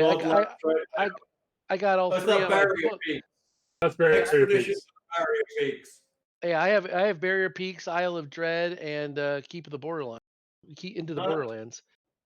I think it's good that they're being redone, but I think the whole idea of combining magic with D&D is just a cash grab. Yeah, that whole scene. I've never played MTG, so I'm not into that. I don't want to play a card game as a role-playing game. I just don't. Yeah. Well, there's a new module coming. Thing that I didn't like whenever I started playing Magic the Gathering, I thought it was just a card game, and then whenever I met Evan, no, there's like books. It's like, what? He's like, yeah. And so whenever I told him I like to play green, he's like, oh, okay, you'd like to play green? Well, niece is a cunt. She's stupid. So this is the frustration from Fortnite now manifested it. And this is the fellow you're with, not like your 12-year-old son, or Yes, my husband. No, well, he's the magic expert. He was the one that he just knows way more than I do. I guess you have to when you're a judge, but he says that just because he's a judge doesn't make him a good player. Yeah, I have a friend that's a really good player that went into judging and then learned a lot too. So it was pretty interesting. But they have fun doing that, so why not, right? But I mean, as far as D&D, it's like I just think the setting is like. I just want Dark Sun back, or rather than just releasing random one-shot adventures in a book like they've been doing, let's have an actual setting book for any actual setting. There's not been a setting for Forgotten Realms. There's not a setting for Greyhawk. There's no setting books for Dark Sun or Ravenloft or anything. It's just like a random adventure with no fluff. Yeah. Well, the setting, the Ravenloft thing was not just an adventure. It was like a setting campaign book. There was no setting there. I have an entire Ravenloft box set that tells me about the setting. The book they released was just an adventure with a bunch of maps and noise. Although, I mean, the early Greyhawk stuff, it was a while before they actually put out real setting material. You had a little background in each module, and then it finally they started to produce the maps and everything. Fair, but it's time for a setting, I think. Yeah. Although I'm always torn on that because so much in classic D&D and stuff, everybody would play for a little bit and then they'd just develop their own settings and occasionally insert a off-the-shelf module in it when they didn't have time to prepare. But sure, I mean, I understand. I really like Dark Sun. It's a great setting. I love it a lot. I like Thrycreen. Why wouldn't you? 2 crossbows and a fucking halberd. It's amazing. But I understand the whole slavery thing might not necessarily jive well in today's kind of environment. But give me a setting to play with. Redo fucking Forgotten Realms. Put me Greyhawk back. Give me Ravenloft. They put some lipstick for 5e on Eberron. They got that. Yeah. Right? Oh, fucking Eberron. No, I don't want fucking Eberron. I want a classic fucking setting. Fuck Eberron. Yeah, I agree with you there. I kind of liked Eberron when it first came out, but it's like, well, Eberron's kind of what should happen if a D&D style world had magic for hundreds of years and was able to enchant stuff. You're going to end up with magic refrigerators and trains. It's going to be not medieval anymore. I don't disagree with Eberron as a setting. It's just the most recent, and we have so much more that we're not tapping well. Oh, yeah. It's bad. It's awful. They're releasing adventure books that are just adventures floating in the sky. There's no context or grounding for them. There's no even hearkening back to like old adventure settings that people would really like to read about. I mean, do you think the intent is to create bite-sized pieces for people that are getting into it? I think the intent is to generate books that people will buy, that they'll run one-off adventures with and not give a fuck about. Yeah, I think Whit, you're onto something. I think it's a lot of this adventure path, trying to have people go to their local brick and mortar hobby store and meet with a bunch of strangers instead of having like a campaign that is a long running Yeah. thing with a bunch of friends. I mean, Hal, what you're kind of saying, I don't want to put words in your mouth, but it sounds like essentially the Pathfinder adventure path. Like have a epic story that starts off small and then holy shit, this is bigger. Oh my god, we're actually the center of it. Oh my god, we're changing the world. It's like Right. I mean, the one thing that Pathfinder has, it has a setting. It has a world that has books that expand it and give it depth, and then it has adventures that overlay that world. What I think that D&D is lacking is we have the adventure books, but we have no setting to put it in. yep. We have think There's all no part of there's that's no also external just politics. There's no well, there's no IUs anymore that there's the all the crunch and paladins none of of the fluff. yeah. And there's so much fluff. We have novels out the wazoo back to the fucking 70s. It's bad. It makes me sad that we're drawing on magic as a setting for D&D. Well, I mean, your other problem with setting is it's a lot like the core books where you buy it once and can keep playing that forever. Adventures, people buy it, finish it, and buy the next one. I Yeah, just fair. feel like if Magic the Gathering, or if they wanted to do something like that, couldn't you just make Magic the Gathering its own little weird game? I mean, it would be strange because it's already kind of a card game. But It's all owned by the same company, so they're Right. merging them together. So the Ravnica book, in my mind, was incomplete. It didn't feel like a proper setting. It was just stuff. It didn't even read well. It wasn't great. It was kind of terrible. And I'm finding the more they release for D&D 5e, the more I'm lacking in the depth that I want in an actual book that I buy. Mhm. yeah. Yeah. I've been doing a homebrew with my campaign that I'm actually really pleased how it's turning out. A couple of them were saying to maybe try to put it together and not try maybe even publish it, but You should it's just do I it. agree with you. There's no coherence. I like the whole. There was a module we played with AD&D, the old second edition stuff, and it was Right. called the Fate of Istis. Hmm. It was an Uh-huh. amazing module because it was path adventure path kind of thing where you would go city to city to city to you hit Brook Roost, several, and you would just basically try to find the source of this magical plague. But the story got bigger, the politics started to become more intense. Hmm? It was just this really great, kind of like what you're saying, the overlay on the setting, Right. and I think the problem we've got is we have all these adventure books that are just drawing from like the classic stuff, but there's no setting book.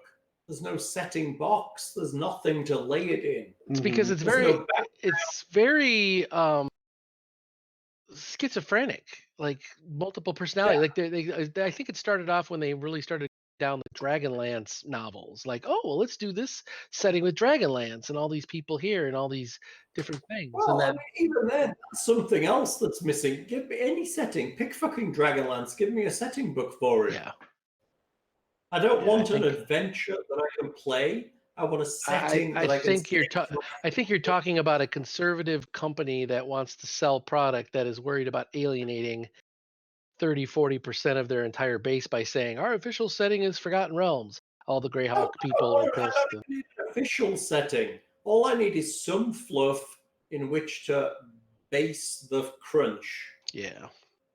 The problem is, I think they've gone too far through fourth edition.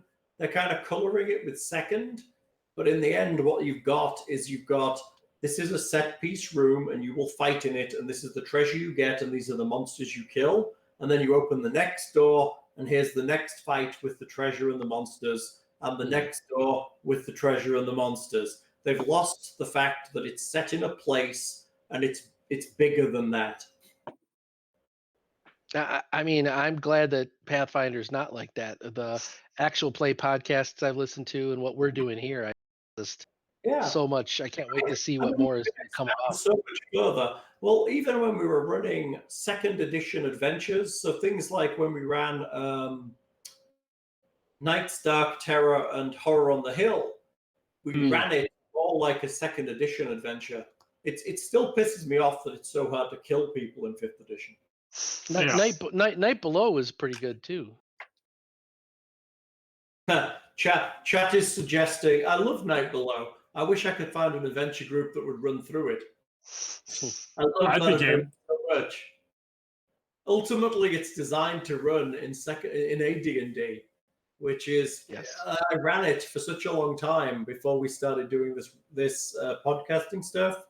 They got all the way down into it and into the third book and all the way through the underground cities, and it was really great.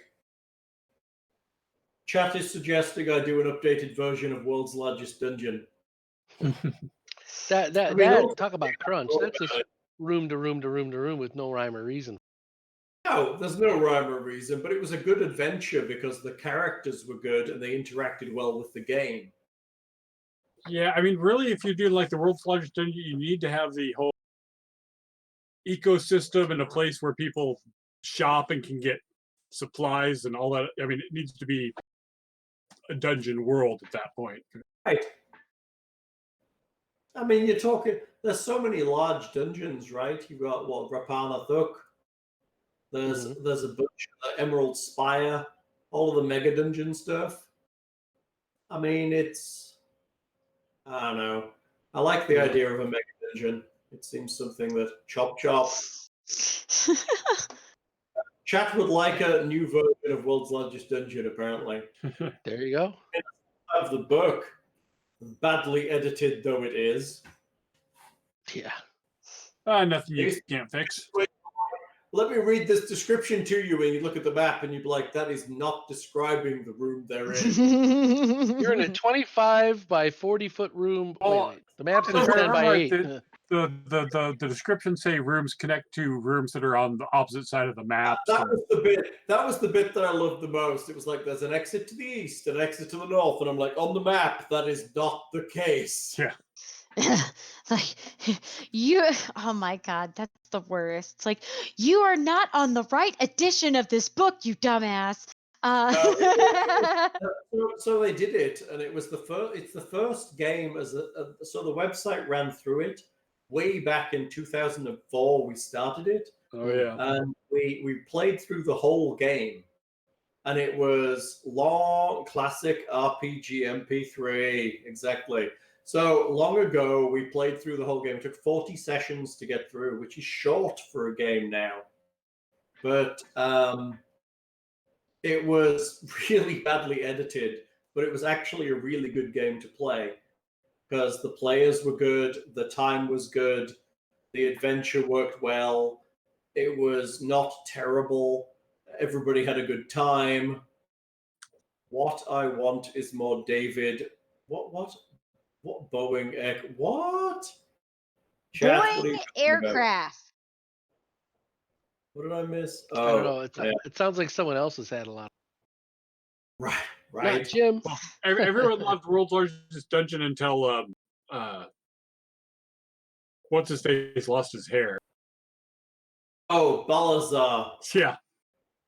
So we had a dwarven wizard in the party, and one of the things that happened was he encountered a Vargul, which is a character. It basically gives you a kiss, and it drains your life, and eventually your head tears off from your body, and you go flapping around.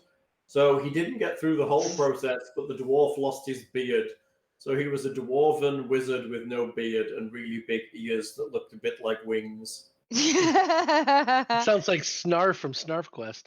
It was funny. It was adorable. great. World's Largest Dungeon was a good adventure. The players did really well. All right, the litmus test is, do the players have fun? And if the players have fun, then people listening.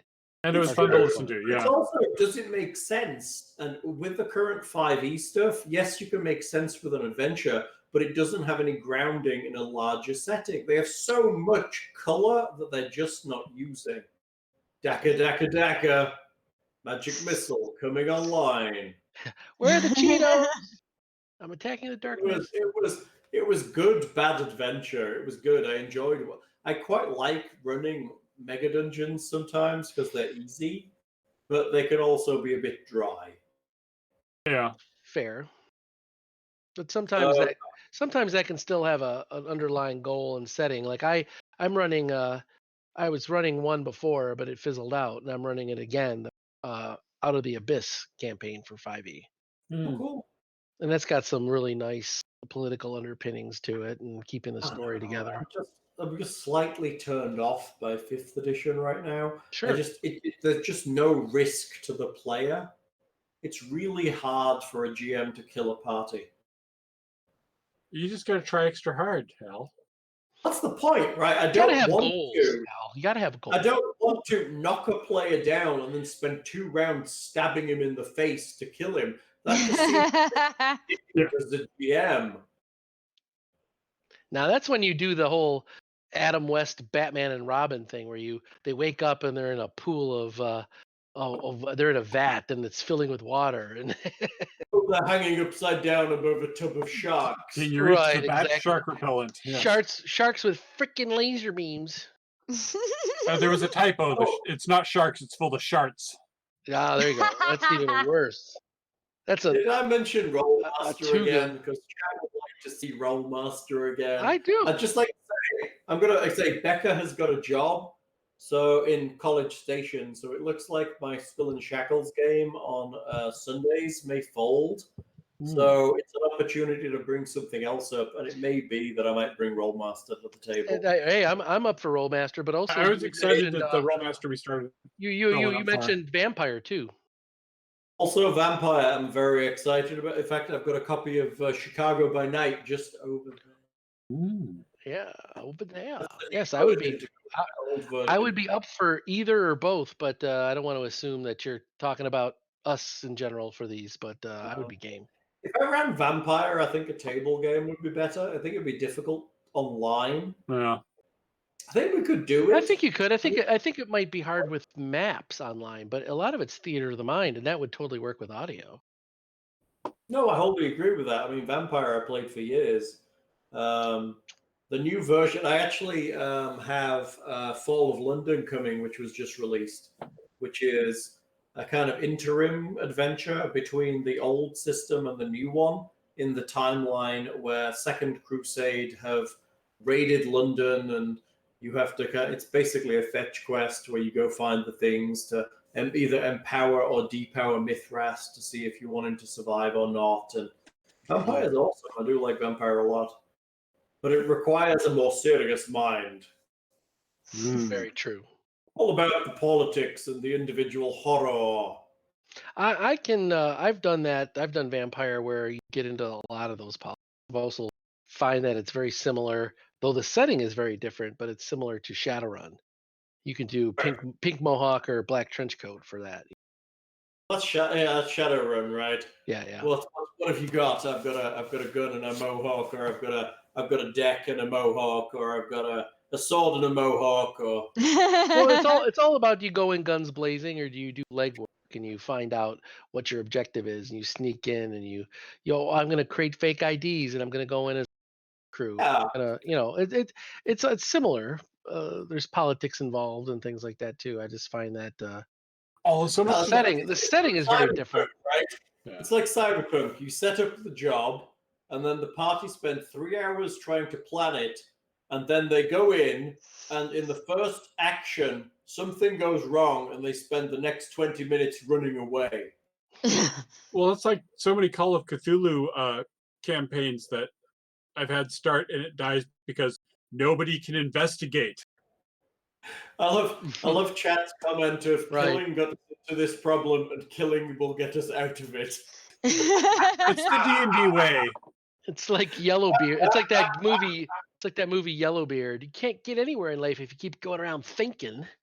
You don't go to all the trouble of an ocean voyage to make friends. You can make friends at home. Yeah. It's so bad. But yes, I love Rollmaster and Vampire. Both of those are good. I also love Legend of the Five Rings, the initial edition. I think it's an amazing game. Never played that. I'm not familiar with this. It sounds cool though. I've heard a lot of good things. I've never played it though. Played a lot of Rollmaster, and I've played a lot of Vampire.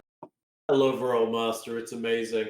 Hey, which would love Rollmaster? Just the vague idea that any combat can kill you for no reason at all. Ah. Just to roll really lucky and just murder you. So Warhammer Fantasy was bad for that too. Great for that. But I remember, I can't remember. It was the big fighter of the group, almost like a barbarian. I can't remember his name from the original Rollmaster. Yeah, the Rollmaster that you guys had on the RPG MP3. Oh, that was David's character. He was the best.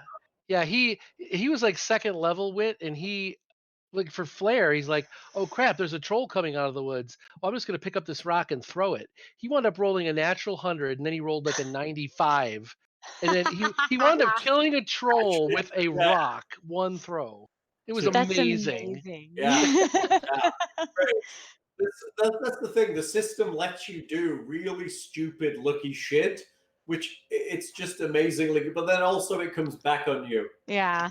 Yeah, but he wound up going up levels so high because the way experience is figured in Rollmaster is you get experience points for all the damage and criticals that you've done on your foes. But you also get experience for all the criticals that foes do against you, and he hardly wore any armor. So and if you're the healer, all the damage you heal, he would get his shit kicked. You get it for the spells you cast, but not for the damage you heal. Yeah, so he would just get his ass kicked and go up 3 levels because he. I loved Ned's healer. So in Rollmaster, Ned was a healer. And in Rollmaster, what you do as a healer is if another character takes damage, instead of casting spells that are like, I cure your wounds, what a healer does is he touches the character and he sucks all of the wounds onto himself, and then he heals himself. So he ended up being this really jaded character that was just like, I'm taking all this. He was just like miserable all the time. And it was well, that's kind of a bit of a natural. Stop taking wounds. I was rather looking forward to that. Jump down the hole if I break my leg. See? Yeah. Don't jump down the hole. I still want to reverse that for a healer and learn how to put wounds on people. I mean, that's a possibility. There are spell lists in Rollmaster to do that. Yeah. But it was hilarious. Ned's healer was just like, he was miserable all the time because all he did was walk up to the fighters that was really injured and he'd touch them and then he'd get a broken leg. Well, you don't have a lot of choice of just taking a few of their wounds. You like suck the lot. Yeah. Not Tim remembers. It's Bashkar. Yeah, that was his name. Yeah, it was a Bashkar. It was the Bashkar. Hello, Pickle. Yeah, didn't Ned's character end up essentially committing suicide? Like he fell down a hole, died. He came back to life, and then he died again, or something. It was like all fucked up. It's really hard to die in Rollmaster because your spells are subconscious. So even if you're basically close to death, your body will attempt to heal itself. Yes, you'll be in a coma healing them. Yeah, as long as he's got magic points. So it might be that he generates a magic point every 24 hours. He'll just wait until he can cast the right level of spell, and then his body will cast it. Eventually, he will heal. Unless he's got massive, massive damage that he's not capable of healing yet. Right, like that was the other one. Like all the brain damage you can get in Rollmaster, that it's really hard to heal if your spells are. That's why you wear a helmet. Goggles character of the Albatrosity, right? Who apparently could not fly but never stopped trying. Yeah, and then there was the guy who took all the work so he could become a furry. That was the Albatrosity. Yeah. Oh, that's right. He wanted to fly, so he became a bird character but couldn't fly yet. But then he had purple fur.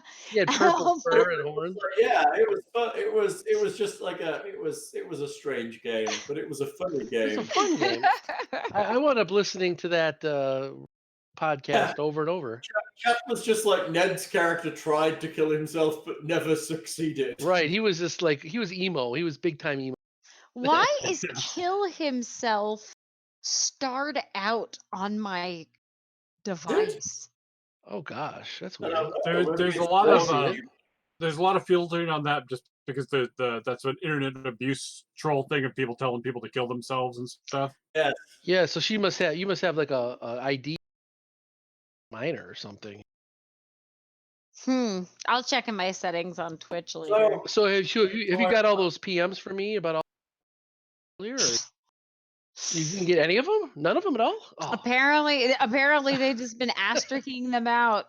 How about you, Hal? Did you get all the naughty ones I said? Did you get those? Yeah, totally. It was just like dicks as far as the eye could see. There you Really go. small dicks. Gifts or What? gifs? Yeah, GIFs are gifts. That's right. I'm Nice. So, I'm hung like a baby, 18 inches and baby. 6 pounds. No. Well, it's like So when they funny. peered under the Scotsman's kilt and saw, nothing more than God had graced him at his birth. And that's why they're so angry. I was going to say, I Oh. played a game with a bunch of other podcasters. Well, it was a while ago. I need to edit it and get it out. But it was one of the characters played. It was Pathfinder, and one of the characters played a gnome trickster, the trickster bard, and he spent all of the money he started with, because we were 3rd level to start, on like random stupid items that did really stupid things. So, That sounds right. literally, his character background was that his character was cursed to never be able to die, but he was miserable. So he was miserable the whole time. So he was called Chumwad. And he would just be like, he'd tell a joke, and he'd just be like, ha ha ha ha ha, ha, and he'd just start crying. He was just miserable. And in any fight, he would just run to the middle of where the action was and just randomly throw random crap into the air of these items and hope somebody killed him. It was the Gosh, that's like a walking wand Hold of on, wonder. Right but there. how did he not die? So the idea was that he couldn't kill himself, but he could die. He was immortal, but he had to be physically murdered. So he was just so miserable. It was just fucking hilarious. He was an amazing character. Okay. I hope it wasn't a secret cry for help for the player. Jesus It Christ. was so hilariously funny. But he had so many ridiculous items on his character. He'd like pull out this random shit, and like a random bunch of origami rats would just like wander around, or an ant fall from the sky. It was fucking hilariously funny.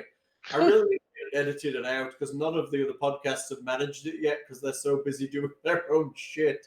And they're clearly more serious about editing than I am. Oh, you know what though? Sometimes the unedited stuff I like the best because hear the I mean, banter. a lot of these podcasts are amazing. They like generate a lot of stuff it's spectacularly good stuff. Their editing, their quality's good. It's multi-channel audio. They're spending like 3 to 4 hours editing each session. And I mean, literally, I just can't bring myself to do that. So I'll edit for quality of audio, but I'm not going to go through every piece of content and edit out every and and R. It's just not. I mean, it's great that they do that, but I just can't do it. It's not possible. I don't think it's necessary. I'd rather have an extra episode, a month than have like 2 that are perfect or 1 that's perfect. I mean, a lot of these podcasts are amazingly good. They are. And I mean, I'm part of a Discord channel that's just part of people who podcast. That's all they do, and they give each other advice. And some of these guys are spending 8 hours editing each one of these episodes. And I mean, that's a full-time job. It is. That's. I mean, you know what? Job. What? If I had a sugar daddy. Right? Don't. I mean, Whit plays that playing Magic, right? She almost got a sugar daddy right now. Hey. No. Really? Because it seems like that's going to change pretty soon. Daddy's going to have a lot of sugar, is all I'm saying. Diabetes. That's right, diabetes. That's what you're talking about, right? Evan, Is exactly what I'm talking about. You were about to get diabetes. there we go. Give me some sugar, baby. All that Sugar terrible, daddy, bring it home. Yeah. all that time you put up with his shit, it's finally gonna pay off. Oh man. Is I'm gonna be in Reno. Like, that a good thing? I'm excited. Habit. That's good. That's good. You should be You're excited. one of those ladies that just sits with a cup of quarters and just feeds like a one-armed bandit. Oh my god. That would be Be one of maybe those ladies with the cigarette in one hand and the mask in the other. Clink, clink, clink. Right. Clink, clink, clink. yes. That's a life goal there. Oh my Hashtag gosh. No, I'm a dork. I'll be in the mountains the whole time, probably. Really? Yeah. I mean, that's what I do Snowboard? here. I love the mountains, and I'll be even closer to resorts there. So, That's cool. We have mountains up here, you know. ha ha ha. Things to Seattle. So all I have to do is go north. I think I mean it takes less than a day to get to Seattle, Reno. I just can't remember exactly. That sounds like Wit's gonna visit you, Thing. I just like to say, having visited Thing knows where all the good breweries, meaderies, wineries, cideries are. I would You love just to do you that. you just described a Thursday evening. Well, I did take him to my 4 or 5 favorite local breweries one evening before dinner. That's true. Aw, is that Just like to your say, son? Yeah. I just like to say, the original Slippery Pig was amazing. Oh yeah. The slippery pig? It was just like a shack in the middle of a field. Tell me about it. Seriously? Oh, that's the original one though. Yeah, they used to do it on the farm because they used to do all the farmers market stuff, and they found that a lot of the stuff doesn't sell because bruised veg and all that stuff. But once you turn all that stuff into alcohol, nobody cares what it looked like as a vegetable. So every beer they brewed had something grown on the farm in it. I remember I had a rhubarb something or other, and it was actually really good. The rhubarb IPA, yeah. Their Hog's Breath Hefeweizen's pretty good, and they make a stingy nettle beer that's pretty tasty. Singing nettles, that reminds me of home and Interesting. terrible, terrible disasters where I ran through them as a child. Oh yes. Oh, But now they have all sorts of smoked meat foods and stuff too now. So. They're like a legit brewery now, right? Yeah, well they've got one of the larger restaurant spaces downtown, so they're kind of a event space and stuff. That's why I've got their mug club, so I get a free sandwich and all that every month. That's a big step Wow. up from a shack in a field, right? Yeah, that's a good perk. Well, they had to move in town because where they were at, they were just outside of town, and neither the county nor the city wanted to be fully responsible for them, but the inspectors from both were trying to regulate them and make them obey different rules for stuff. So like they told them they couldn't even wash their glasses with the well water from the farm, so they had to start using plastic glasses for everything. They had to keep getting pulled around on what their occupancy permits, and so they finally closed down their farm location and just bought the restaurant space downtown to. It's pretty cool, though. yeah. Well, and the restaurant's cool because it used to be, in the time I've lived around Paulsbo, it's been 5 or 6 different restaurants that would just close every year or so because nothing could manage the space. But they do karaoke and have all the events and concerts and stuff now too. So It's cool. Karaoke. I Empty head. love karaoke. And you can get Ludovic tacos there. Oh God. No, you cannot. I'm Norwegian, and Do even not I do don't know that. Anything. That's out. No, I don't want to do it. I mean, I may do it once just to say that I've tried it, but If you go do lutefisk, you should go and visit Thing, and Thing will take you to somewhere that does lutefisk. Well, there's if you come up around Viking Fest, there's a lutefisk eating contest. There's also where someone attempts to eat lutefisk and manages. no, that's who can eat the most. I think the owner of Slippery Pig actually won the last year. Like four pieces of I think it lutefisk. was 7 pounds or it was 5 or 7 pounds in like 20 minutes. No, please, no. But he also revived it because the pickled Lutheran himself. Church always did the lutefisk and meatball dinner every year, and interest was dying off, so he took it over and is helping run that. But also the Sons of Norway Hall does a lutefisk dinner every year too. Lutefisk is an awful. I mean, I awful just thing. imagine his whole body made a different noise when he walked after that. Like You're assuming you walked after that. a very unnatural noise. He pickled himself. Nasty, dude. I mean, there's got to be some kind of chemical terribleness in 7 pounds of lutefisk. Well, as long as the lie's all neutralized, it's fine. As long as I love that. Any food you have to dip in lye is the food that isn't going in my mouth. You essentially render it down to a organic Gel. protoplasm. You know, It's a gel. it's sort of like reducing life on Earth to its original primordial state. Well, yeah, but when you dry out the fish into the hard planks, it's like impossible to eat until you do that. So, Hey, what's wrong with fresh fish? Yeah, what the hell? I grill fish, I smoke fish, I do lots of shit with fish. Yeah, like Well, Friday yeah, night but, do this to I don't the have to fish. render it down to goo. well, you do if you want to keep it for next year. Horrifying.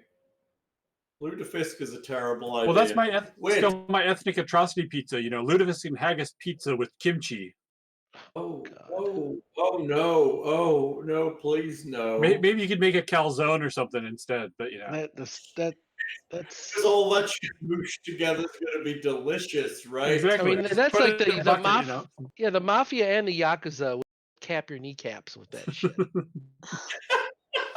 I think you've offended chat. I tell you, that's a murder suicide waiting to happen there. That Oh would my be- god. Hey, Thing, you should send him one. You should send him a lutefisk and fucking kimchi pizza. it would dissolve. You'd have to have biohazard. Oh Ship it my FedEx. god. Well, I can It get would the frozen glow. lutefisk TV dinners too. You can't get lutefisk TV dinners. TV. No. Oh my god. Well, That's at just least so land much jaggers are wrong. good. Yeah. I remember that That's Tisley's German, was though. doing lutefisk Yeah. when I was there. Yeah, Tisley's is still going pretty good. Different people own it, but We they have don't do but the I- beer dinners anymore. we have little Bavarian Frankenkern sausage, and they have lots of good land jaggers and stuff there too. Yeah, I went for the sensible choice that had sausages, because sausages are never wrong. It's true, and Uli makes really good Sausages. sausages. Whereas lutefisk is always wrong. Well, I if should it's have in had you drink what more if it's beer lutefisk first. sausage? There you There's not enough beer in the world to make lutefisk taste good. What if it's lutefisk beer? Oh God, no! Stop. There's a guy that one of the guys that does one of the internet food shows, Portic. One of the guys who came through Paul's Bow, and he wanted to sample stuff, and they ended up getting Dave from Slippery Pig to show him around. So go. he ended up going to dinner at 3 places and ended up at Tisley's with none of the people from Tisley's talking to him. Dave was bringing him around the whole time, but Rob Special made him lutefisk to try at the end of it, and he actually liked it because, well, he made small portions of lutefisk covered in cream bechamel sauce and stuff. So it's like All you're tasting is I was- slight, disgusting cream bechamel sauce. Yeah. I was worried that story was going to end with a multicolored rainbow of vomit because of different things he's eaten No, in 3 but places. that was after the Schweinehachte and a few other dishes. So That's funny. Right, you lot. Now we're bullshitted for like an hour. We should say goodbye to people so we can stop the stream. Goodbye, people. Goodbye. Thank you, It's good Chad. fun. Thanks, everyone. 90.